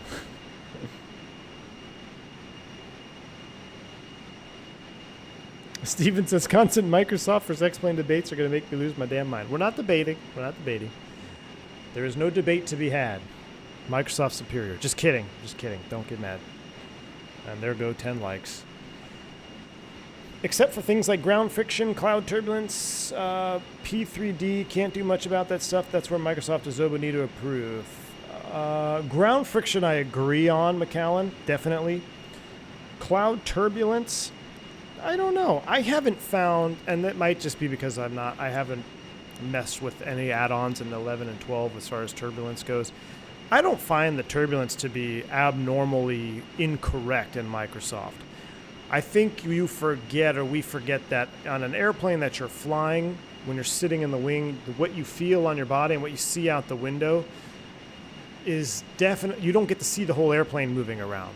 So, I don't know. I do think it can be a little excessive at times, but I don't think it's abnormally excessive. At least I haven't encountered it yet, if we have. Cornelius Nimbus, gifting 10 memberships to the channel. Cornelius, my man, appreciate you. Thank you for the 10 gifted members. If y'all pick up a membership from Cornelius, say thank you to him for that. Appreciate you. Very kind, my friend, very kind. We probably flew through it. Yeah, we sure did fly through that course. This is why you don't fly in exterior view. Now we got to set up an intercept heading out to the right. Bank angle check. X-Plane and Microsoft need to get together and create magic. Unfortunately, I don't see that ever happening, and I see that never happening for one reason only, and that's has to rhyme with Meyer and Austin, Texas. Yeah, I got to activate beam tracking. I just didn't want to, I don't know, I thought I was going to catch it. There we go. Now it's active. Beam mode is armed. Outbound 17 miles. We got to go 45 miles, or like I said, 192 inbound. 192 inbound, we're about 18, or actually we're about 202 if we look at the head of that second VOR needle. All right, we've captured Vorlock. And heading bug back over to the right here. Why does ATC ask you for a reason for the go-around? That's a good question. I don't know, but they do ask all the time. Zach says, I just flew the 828 Comanche, and it's definitely a little overactive on the turbulence. Luckily, there's a setting you can turn down. Okay, good deal. And I think, Zach, the hard thing to do in the sim is how are you going to have a turbulence effect that is equal on all airframes without, having to turn it down specifically for certain airplanes? And I think GA is going to suffer the most from that because, if you could have decent turbulence on an airliner, it looks good, and then you fly a little Comanche through there and you're going to get absolutely ripped. So, yeah, I could see where having a setting, being able to turn it down. Wow, look at this streak here. Did I notice that before? Look at this exhaust streak on this liver. That is cool. That is really cool right there. Reason for going around? Just take. I'm just curious. Are you taking the 7810 or 78 for Fiji? Kyle, I don't know. I'm going to have to post another poll because I left out the AnyBuilds 310. What if the AnyBuilds 310 would take victory over the 78? I don't know. It'd be kind of fun. I mean, we got to fly. It's like we have to fly an Airbus, but you guys love that Kuro 787 for some reason. I don't know. Everyone is in love with that airplane. I'm just like, ugh, adobo. Don't you need a sound pack for it too? Like, I wish we could just take the Fokker to Tahiti. That would be pretty sweet.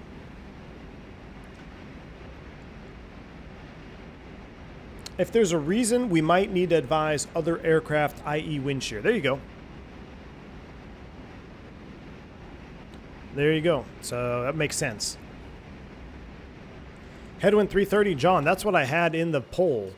And everyone voted against it. Because they're all savages. So they actually voted 787 over A330. Which, to be honest, being a primarily Airbus channel, that did surprise me quite a bit. That did surprise me. All right, once we hit Apples, inbound, 192. We're getting real close. There's about 192. So what I'm going to do to make life easier, we're going to go heading bug over to right about there. And I'm going to just start the turn a little early. Heading mode selected. VOR 1 needs to be 112.2. That's active. Inbound course 192 degrees. Selected. Keep on coming to the left and we'll intercept that inbound. Do we have a descent in here? Apples was supposed to be at 10,000. We are at 20,000 feet. Lauren, where are you at here? You hung me out to dry. We are 10,000 feet above profile. That's all right. We're in a Fokker though. 10,000 feet is set. Watch this too. We're fast too. So I'm going to set 10,000. I'm going to go IAS hold here at 270. We're going to bring power back and we are going to start ripping down. We'll probably get a Jip Whiz alert. Vorlock beam mode active. Power's coming back. Muting the gear warning horn. Sounds are coming up. Getting ready for our arrival into John Wayne. Here we go.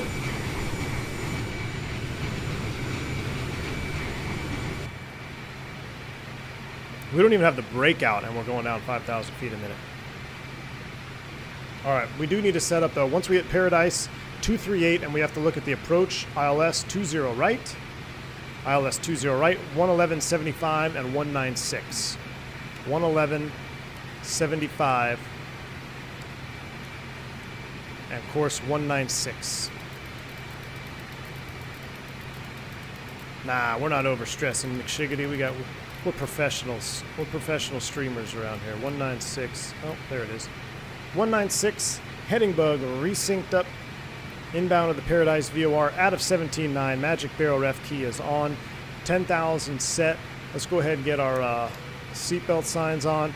Field elevation. We're going to set this to right about there for depressurization. That is set. Descent checks are complete. We're looking good. Now, what is interesting is maybe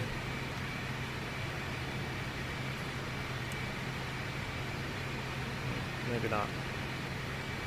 All right, here we go. That's going to be a nice shot coming in over this ridge line here.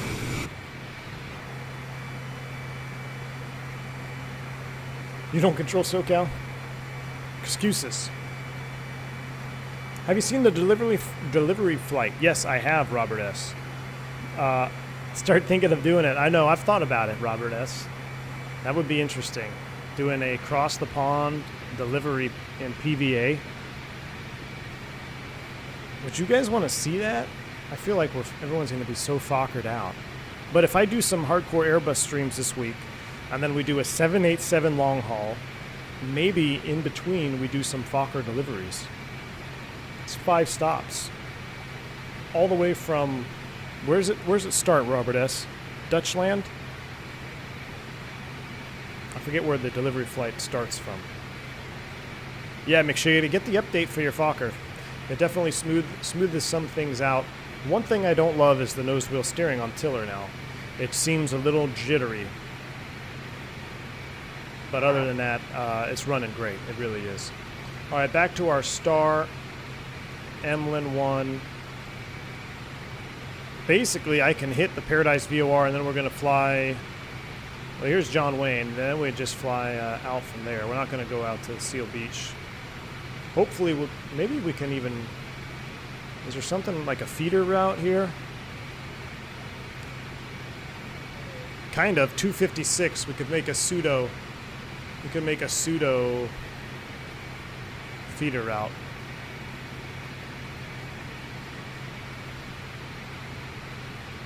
Let's continue our descent. Actually, we're going to level at 10, and then we're going to slow to 250 and then extend down. I'm with you. The 7.8 is boring. Take the 310 or Concorde. Eham, Amsterdam. Good deal, Robert S. Any late night streams? Maybe. Maybe this week. There's just, man, I need 30 hours in a day, I swear. It's just, I never have enough time for anything. And you got to remember, too, I stream from an office, so it's a minimum of an hour gone just to get to and from the office, 30 minutes each way, so keep that in mind. All right, I'm going to let it settle off here at 10. While it's doing that, I'm going to scroll in 6,000, and then I'm going to hit IAS right about now. IAS is on. We're continuing to track. We're going through 10,000 feet. Lights are coming on. All of them. I need to get the LVRs for those. What about that podcast? Concorde would be cool. It would be. I don't know how it flies on this sim, though. I love the Calmetta Concorde. We had a lot of fun with that. All right. Technically, there isn't a feeder route off of the VOR, but if I look, I can make my own feeder route. Basically, Paradise 256 will take us to Sagar. So I tell you what we're going to do now. We're going to go heading. We're going to start the right turn. We're still 11 miles out, though. We're going to self-vector. Air Shuttle 357 fly heading 220 vectors for the ILS, 20 right. All right, now I'm going to select, of course, 256. Roughly there. We're going to continue on down to 6,000. You always get left high and fast on this approach. Always do. Recording is up and ready. Going to have to wait for the FS Labs Concorde. We might be waiting for a while there, my friend. You might be waiting for a while. All right, 7.0 for 6. What is that fix there? That hold at Sagar, or the procedure turn is at 3,500. There's our 1,000 to level off. They bring us, let's go 5,000. Let's keep on coming down. 5,000 set, 6 for 5. Heading 220. Anything else that I missed? Altimeters, IS is all checked. Oh, we do need to put TTCs back to takeoff. And we also need to select flaps 42. We're going to be rebugged now at 117. Set. All right, we're looking good. What is this little floodwater over here off the nose? What is this? What am I looking at here?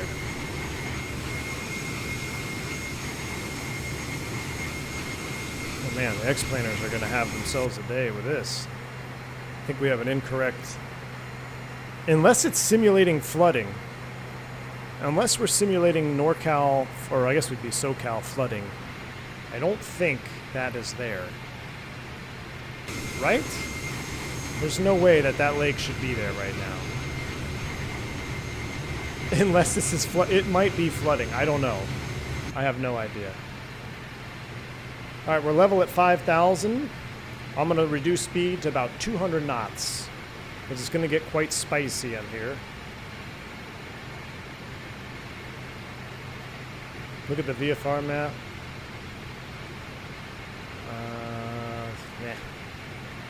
Is that V? It never loads up for me, though. This might actually be correct.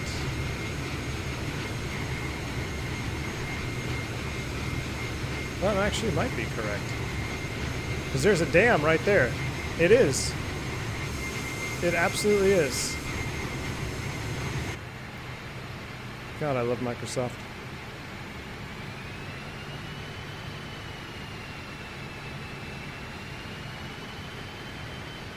Alright, we are 220. Sagar is technically at 3,500. I'm going to step down to 3,500. IAS hold 3,500. Is set. Power's coming back. Heading bug needs to turn to the right. Beam mode needs to engage. We're going to track this outbound.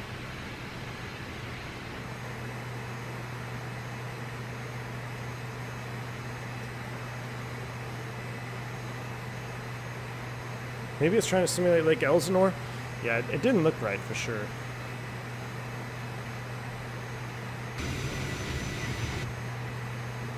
That looks right. Oh, look at that turbulence as we come over the mountains. 1,000 to level off.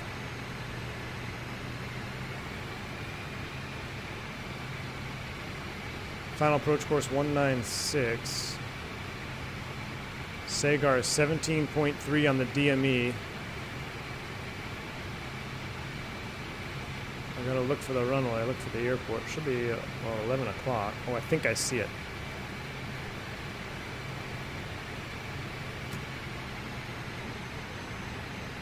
We haven't picked up. We're a little far for the lope, though. I think I can see the runway.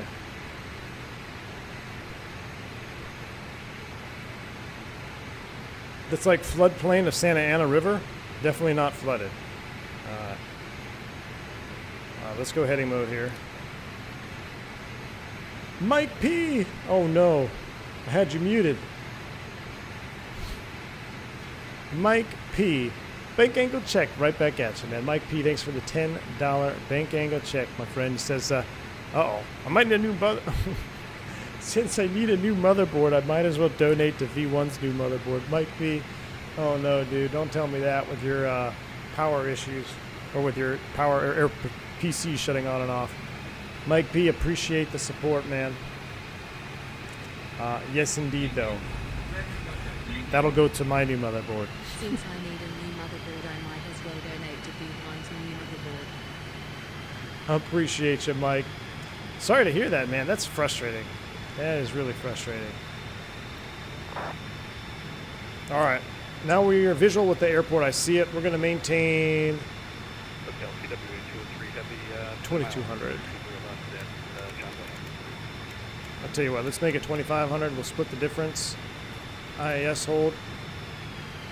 Let's set in our final approach course 196.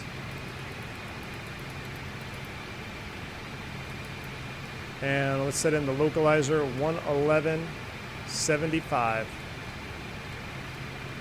111.75, 196 inbound. We are... Did we pick it up?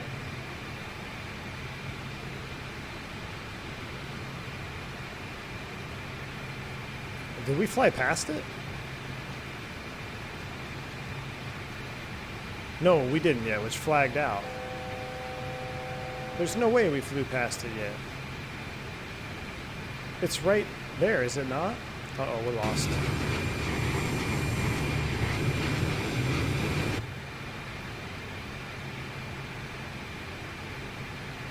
We might have flown past it, y'all.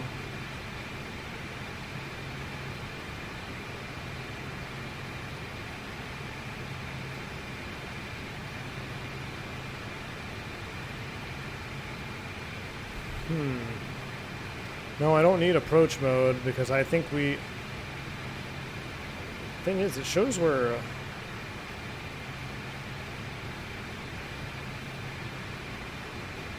Oh yeah, we did pass it. Let's make a sharp intercept, 120.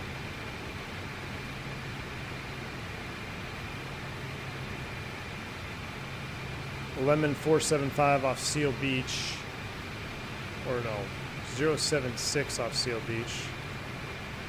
Lemon is off of 15.7. I'm going to do a cross radial reference check. 15.7 and Seal Beach. Close. We did pass it, but we'll salvage it here. I can see it out there. There she blows.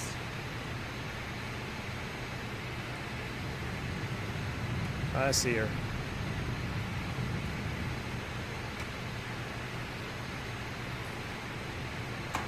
We're going to go ahead and start configuring early. Autopilot's coming off. Runway's in sight. Recording is on. Visual approach mode engaged. A little bit of a speed brake here to get me on speed. Flaps 11. Check.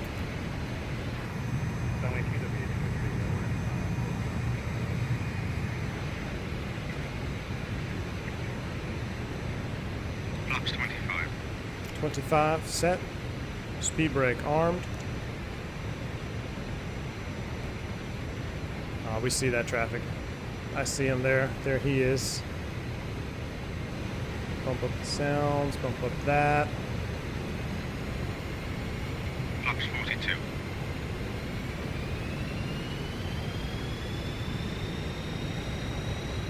Is he breaking off? I think he is.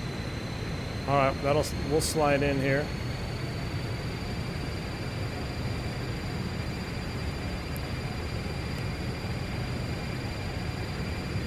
Not sure what those two big blocks are right off the nose.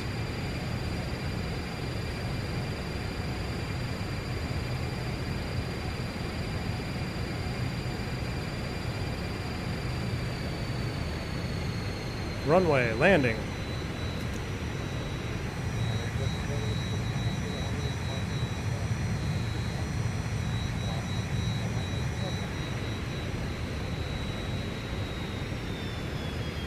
Can't hear that guy on the radio. John Wayne traffic, Air Shuttle 357 on 4 mile final, runway 20 right. Runway.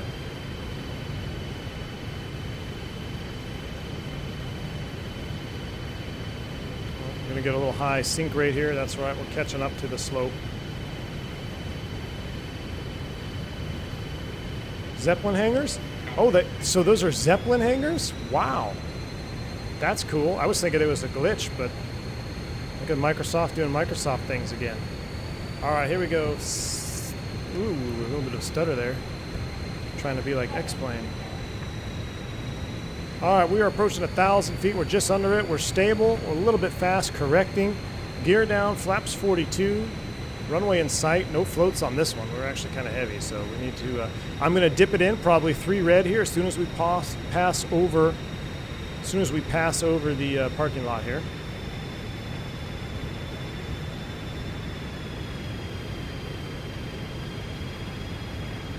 Wow.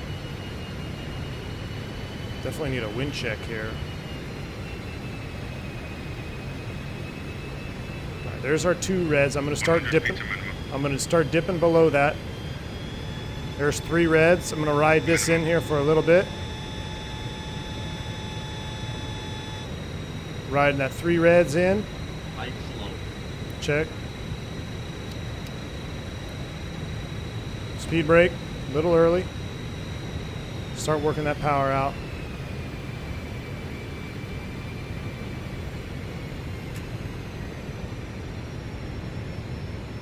Oh, that was a perfect John Wayne landing. I don't know how firm it was, but it was right where you need to be.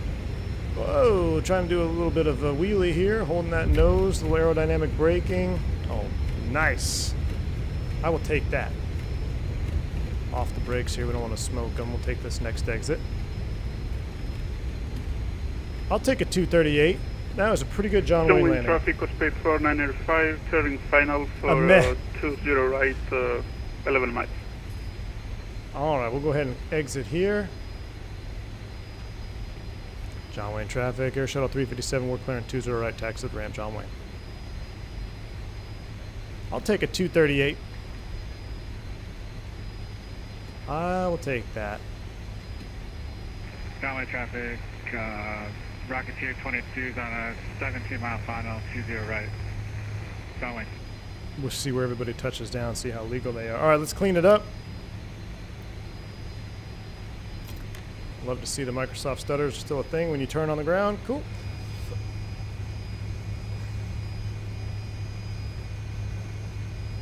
I love seeing the mix of GA. Yeah, John Wayne is a neat little airport, man. I do really enjoy flying here. You see, I don't like this nose wheel steering though. It's like it snaps to center too hard. I don't know. It felt so smooth.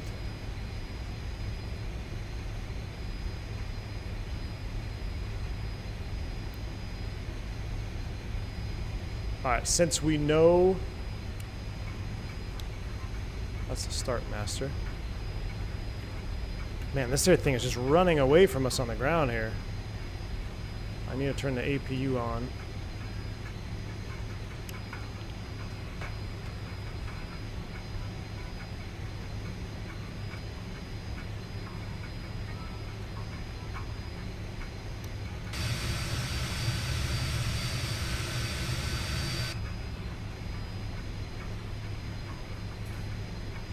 I feel like this airport is really stuttering for some reason now.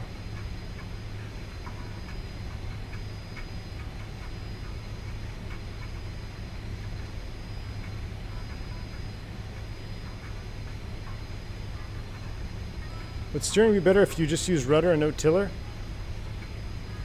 Well, I have it off. I have the rudder option off, McShiggity, so I have to use the tiller.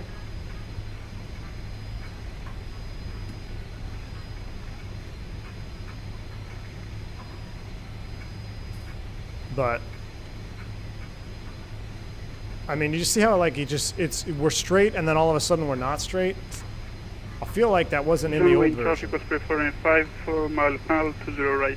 Uh-oh. We're gonna have to see these guys land out here. Downwind traffic. Oh my. Rocketeer 22 is doing a quick circle, coming back around for 22. Why, were you unstable? No, bot to cut me off. Sounds like you were too fast. Probably. I was on the localizer first, but I was too fast. Alright, TWA 203, we're following the traffic on a 3-mile final through 20 right. We're gonna take this one right here. There's a nice little Starbucks, or a little Pete's, I think, right over here. Downwind traffic, down pack at 350. If anyone can see me, I'm not sure. Final. 10-mile final. 20 right, That fokker cut me off.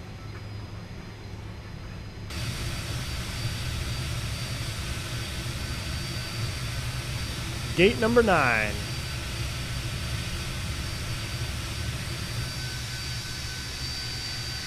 Coming in hot. Whoa.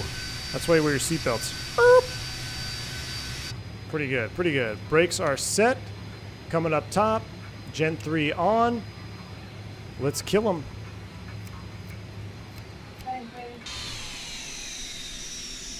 Oh, let's see this guy float it past everything. Oh no. There's the markers. Ooh, barely legal. That's the taxiway right there. All right, we're spooled down. Who else is on final? Anybody else on final? Oh, there is. There's one more guy on short final. Let's see how he does. Oh, I'm still recording. Gosh, that's probably why I was stuttering. All right, recording's off. Let's go over here. So legal is right here between the markers and this taxiway. This is what marks a legal landing here in John Wayne. Let's see how this guy does. Here we go. See how it goes here. Oh yeah, he's coming in nice though. That's Team Vodka showing off. That's Team. Oh, right on the markers. Textbook. I'm not sure what airplane that is. What airplane is that? That just landed? 310. That was spicy. That was perfect. That was stopping time. That was right on the money. Hey, Aaron said he's 5 out. All right, we're gonna. I don't see you though, dude. I don't know if you're visible. I don't know if Aaron is visible out there. I would definitely see him at 5 miles. I'll wait another minute or so, and then we'll go another replay. Jamie says you're mentally on final. I don't know if I see you. Let's see. Nope. Oh, wait, there he is. There he is. Oh, boy, here we go. This is it. Whoops. Oh, man, did I get rid of my other tune? I think I did. All right. This is for Aaron right here. I don't know. What are you in? Is that an Airbus? We shall see. Delta Tango, no worries, man. We did a second leg out of fun today. We went all the way to John Wayne. We're on the ground. We got our deboarding going on. I never really started it, but their APU is running. You can kind of hear it in the background faintly, which is awesome. I love that sound. Sound set on that Fokker is awesome. We got 2 replays to watch, though. Don't disappear just yet. We're going to watch this replay first, since it's fresh in our mind, and then we're going to go to the replay that I did in Las Vegas. So let's see if the Irish lad himself can put it down. Legal. Legal is, technically it's the start right here. So right about here. Aaron already had 5 beers. Anything he does doesn't count. Oh no, this counts big time. 200 people watching, Aaron. Don't mess it up. I wish I had a soundboard too, and I don't. Oh well. All right, here's the thing. If Aaron is long, we're flying the 330 Neo with no poles. If he's short, we're taking the 310. Oh boy, he's gonna be short. Oh, wow, that was pretty good. That was pretty spot on, perfect. That was traffic. Rocketeer 22. Pretty spot on. 20 right. Oh my gosh, we got one more guy on 5 miles. He looks way up there. I can barely see his light. All right, we'll watch this one come down too then. Man, Aaron was on the money.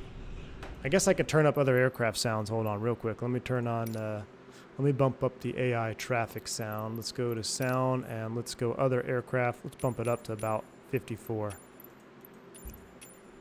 All right.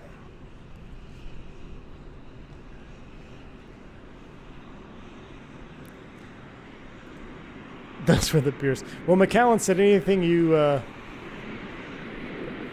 anything that he didn't count. Wow, listen to the sounds of this Fokker. Are you kidding me? Listen to this. Oh, dude, you're way long. Going around here.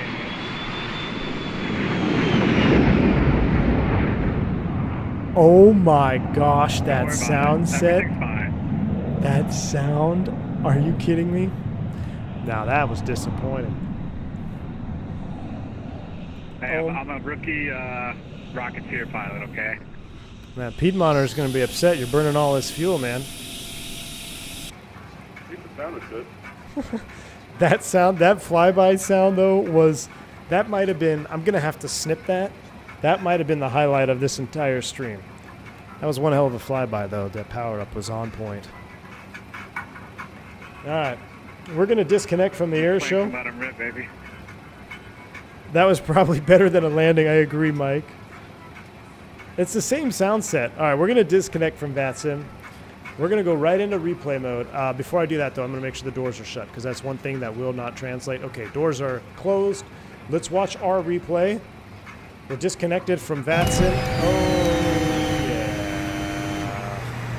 Let's watch this do its thing here for a second. That sound, though, on that go-around probably was the highlight of the day. And Aaron had a spot-on landing. That was good. Everyone did good. That was good. I would say this was a pretty successful stream. I would say this is a pretty successful stream. All right, we got 2 replays to watch. We're watching this one first. This is the arrival into John Wayne. You know what we're going to have to do? That just cued an idea. Tomorrow, regardless of what we stream, I think we're going to be in the Airbus tomorrow. We're going to do a failure stream tomorrow in the Airbus. And I think it's going to be an X-Plane 12. But we're going to have to do Maybe we can't do it. Well, I can't do it Thursday because I leave Thursday. Oh my gosh, I'm out of days. I want to do a Fokker fly-in, but I want to be the first to land. And then we have to watch all the Fokkers come in and land and watch with the audio. Because that sound, just, I mean, how cool would it be to see a ton of Fokkers coming in and flying with that sound set? That would be awesome. All right, where are we at? We're 42. We're approaching final. All right, here we go. This is good. Flaps 42. Power is set. Everything is up. Gear lever is down. Call it Meet the Fokkers. That would be funny. That would be funny. Let's see how we did here.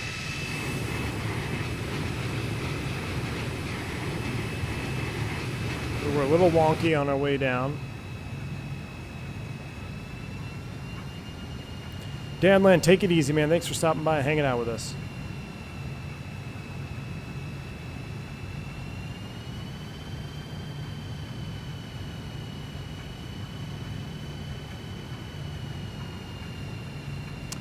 Kyle, yes, because Tolas has updated the failure to hold more than just, I think it had a max of 10 or something. Now it's like doubled. Fly with mate, I imagine that would have been amazing. The old Quito, oh, that had to be spot on.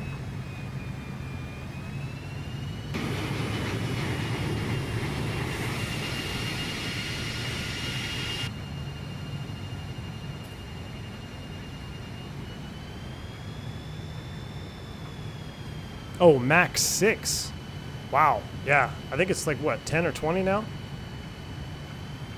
Team Vodka, I did. You are on stream. You are on stream. But you were in a 330 Neo on mine.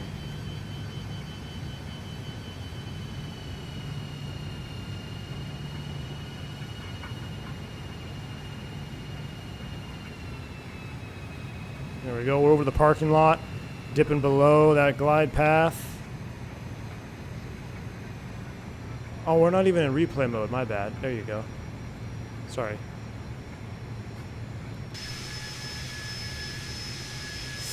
There's 1,000 footers. Oh, perfect. I don't know if it was as good as Aaron's, but he was in an Airbus, so it doesn't really count. That was still pretty darn good. That was pretty much in the paint. Let's see if we can get a pause here.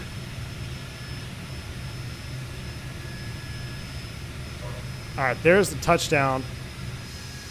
There were a little bit. Well, that's a little phallic looking. Just past the paint, still legal. I think Aaron's was better now that I look at that. But we had a nice touchdown. You know when you're illegal in John Wayne if you hit that taxiway. What is that, Juliet? If you hit taxiway Juliet, that is when you got to execute a go around if you are passing Juliet. So let me do my own little flyby view here. Let me turn the follow me mode off here. Oh, you know what? It won't work because I want to do the other replay of follow me mode. We got to watch this one here. Hold on. Let me go here, here. Airplane follow mode off. Resume.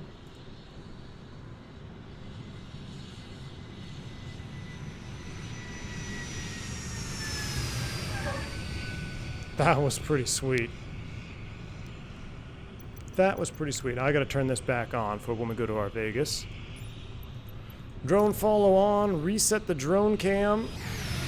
All right, let's watch our Vegas replay. That was pretty neat, though. That was a good one. All right, so we're going to pause that.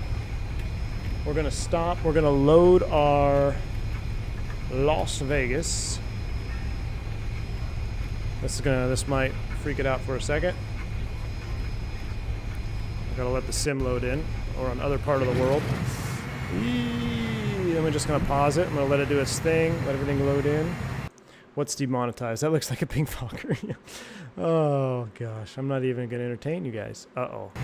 Oh, there we go. We're coming back. We're coming back. Sim is loading in.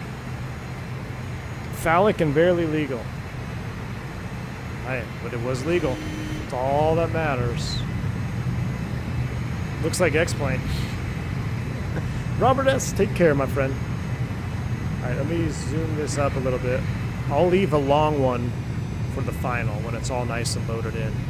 But I really have to take a leak, so we're gonna let this thing continue to spaz out.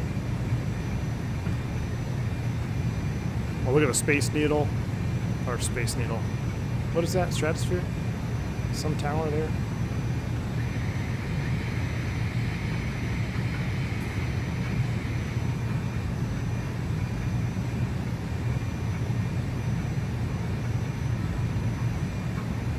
This is when we sidestep to 20 right. Yeah, that's the Stratosphere. Mike P should know you were just there, right? Look at the Ferris wheel. Oh, that's awesome. Dude, we were getting rocked in Vegas. I'm not gonna lie. It was definitely a little bumpy coming in here. Now that I see the passenger wing view, you can see it dipping all over the place.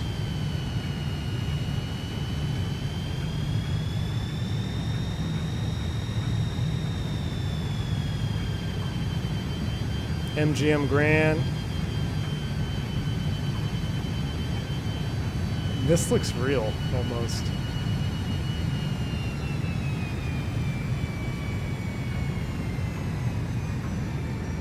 Power to idle.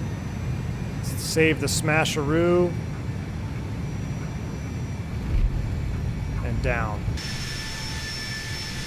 A little bit of aileron correction in there, too. Alright, I'll tell you what I gotta do. We have to turn off the boarding music sound real quick. We're gonna get sail going. We'll give a few more replays. That's off. There we go. Pause you, rewind. Let's watch the outside view here real quick.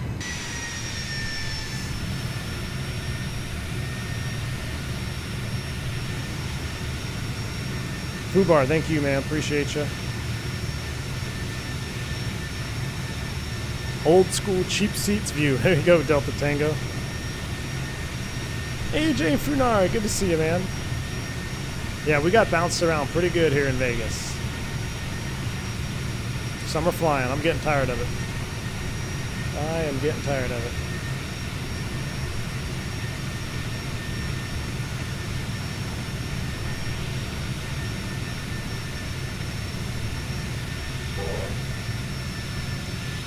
I'll take that. That didn't look all that firm, honestly. That didn't look all that firm. Alright. It's time. That's going there. Sail's coming on.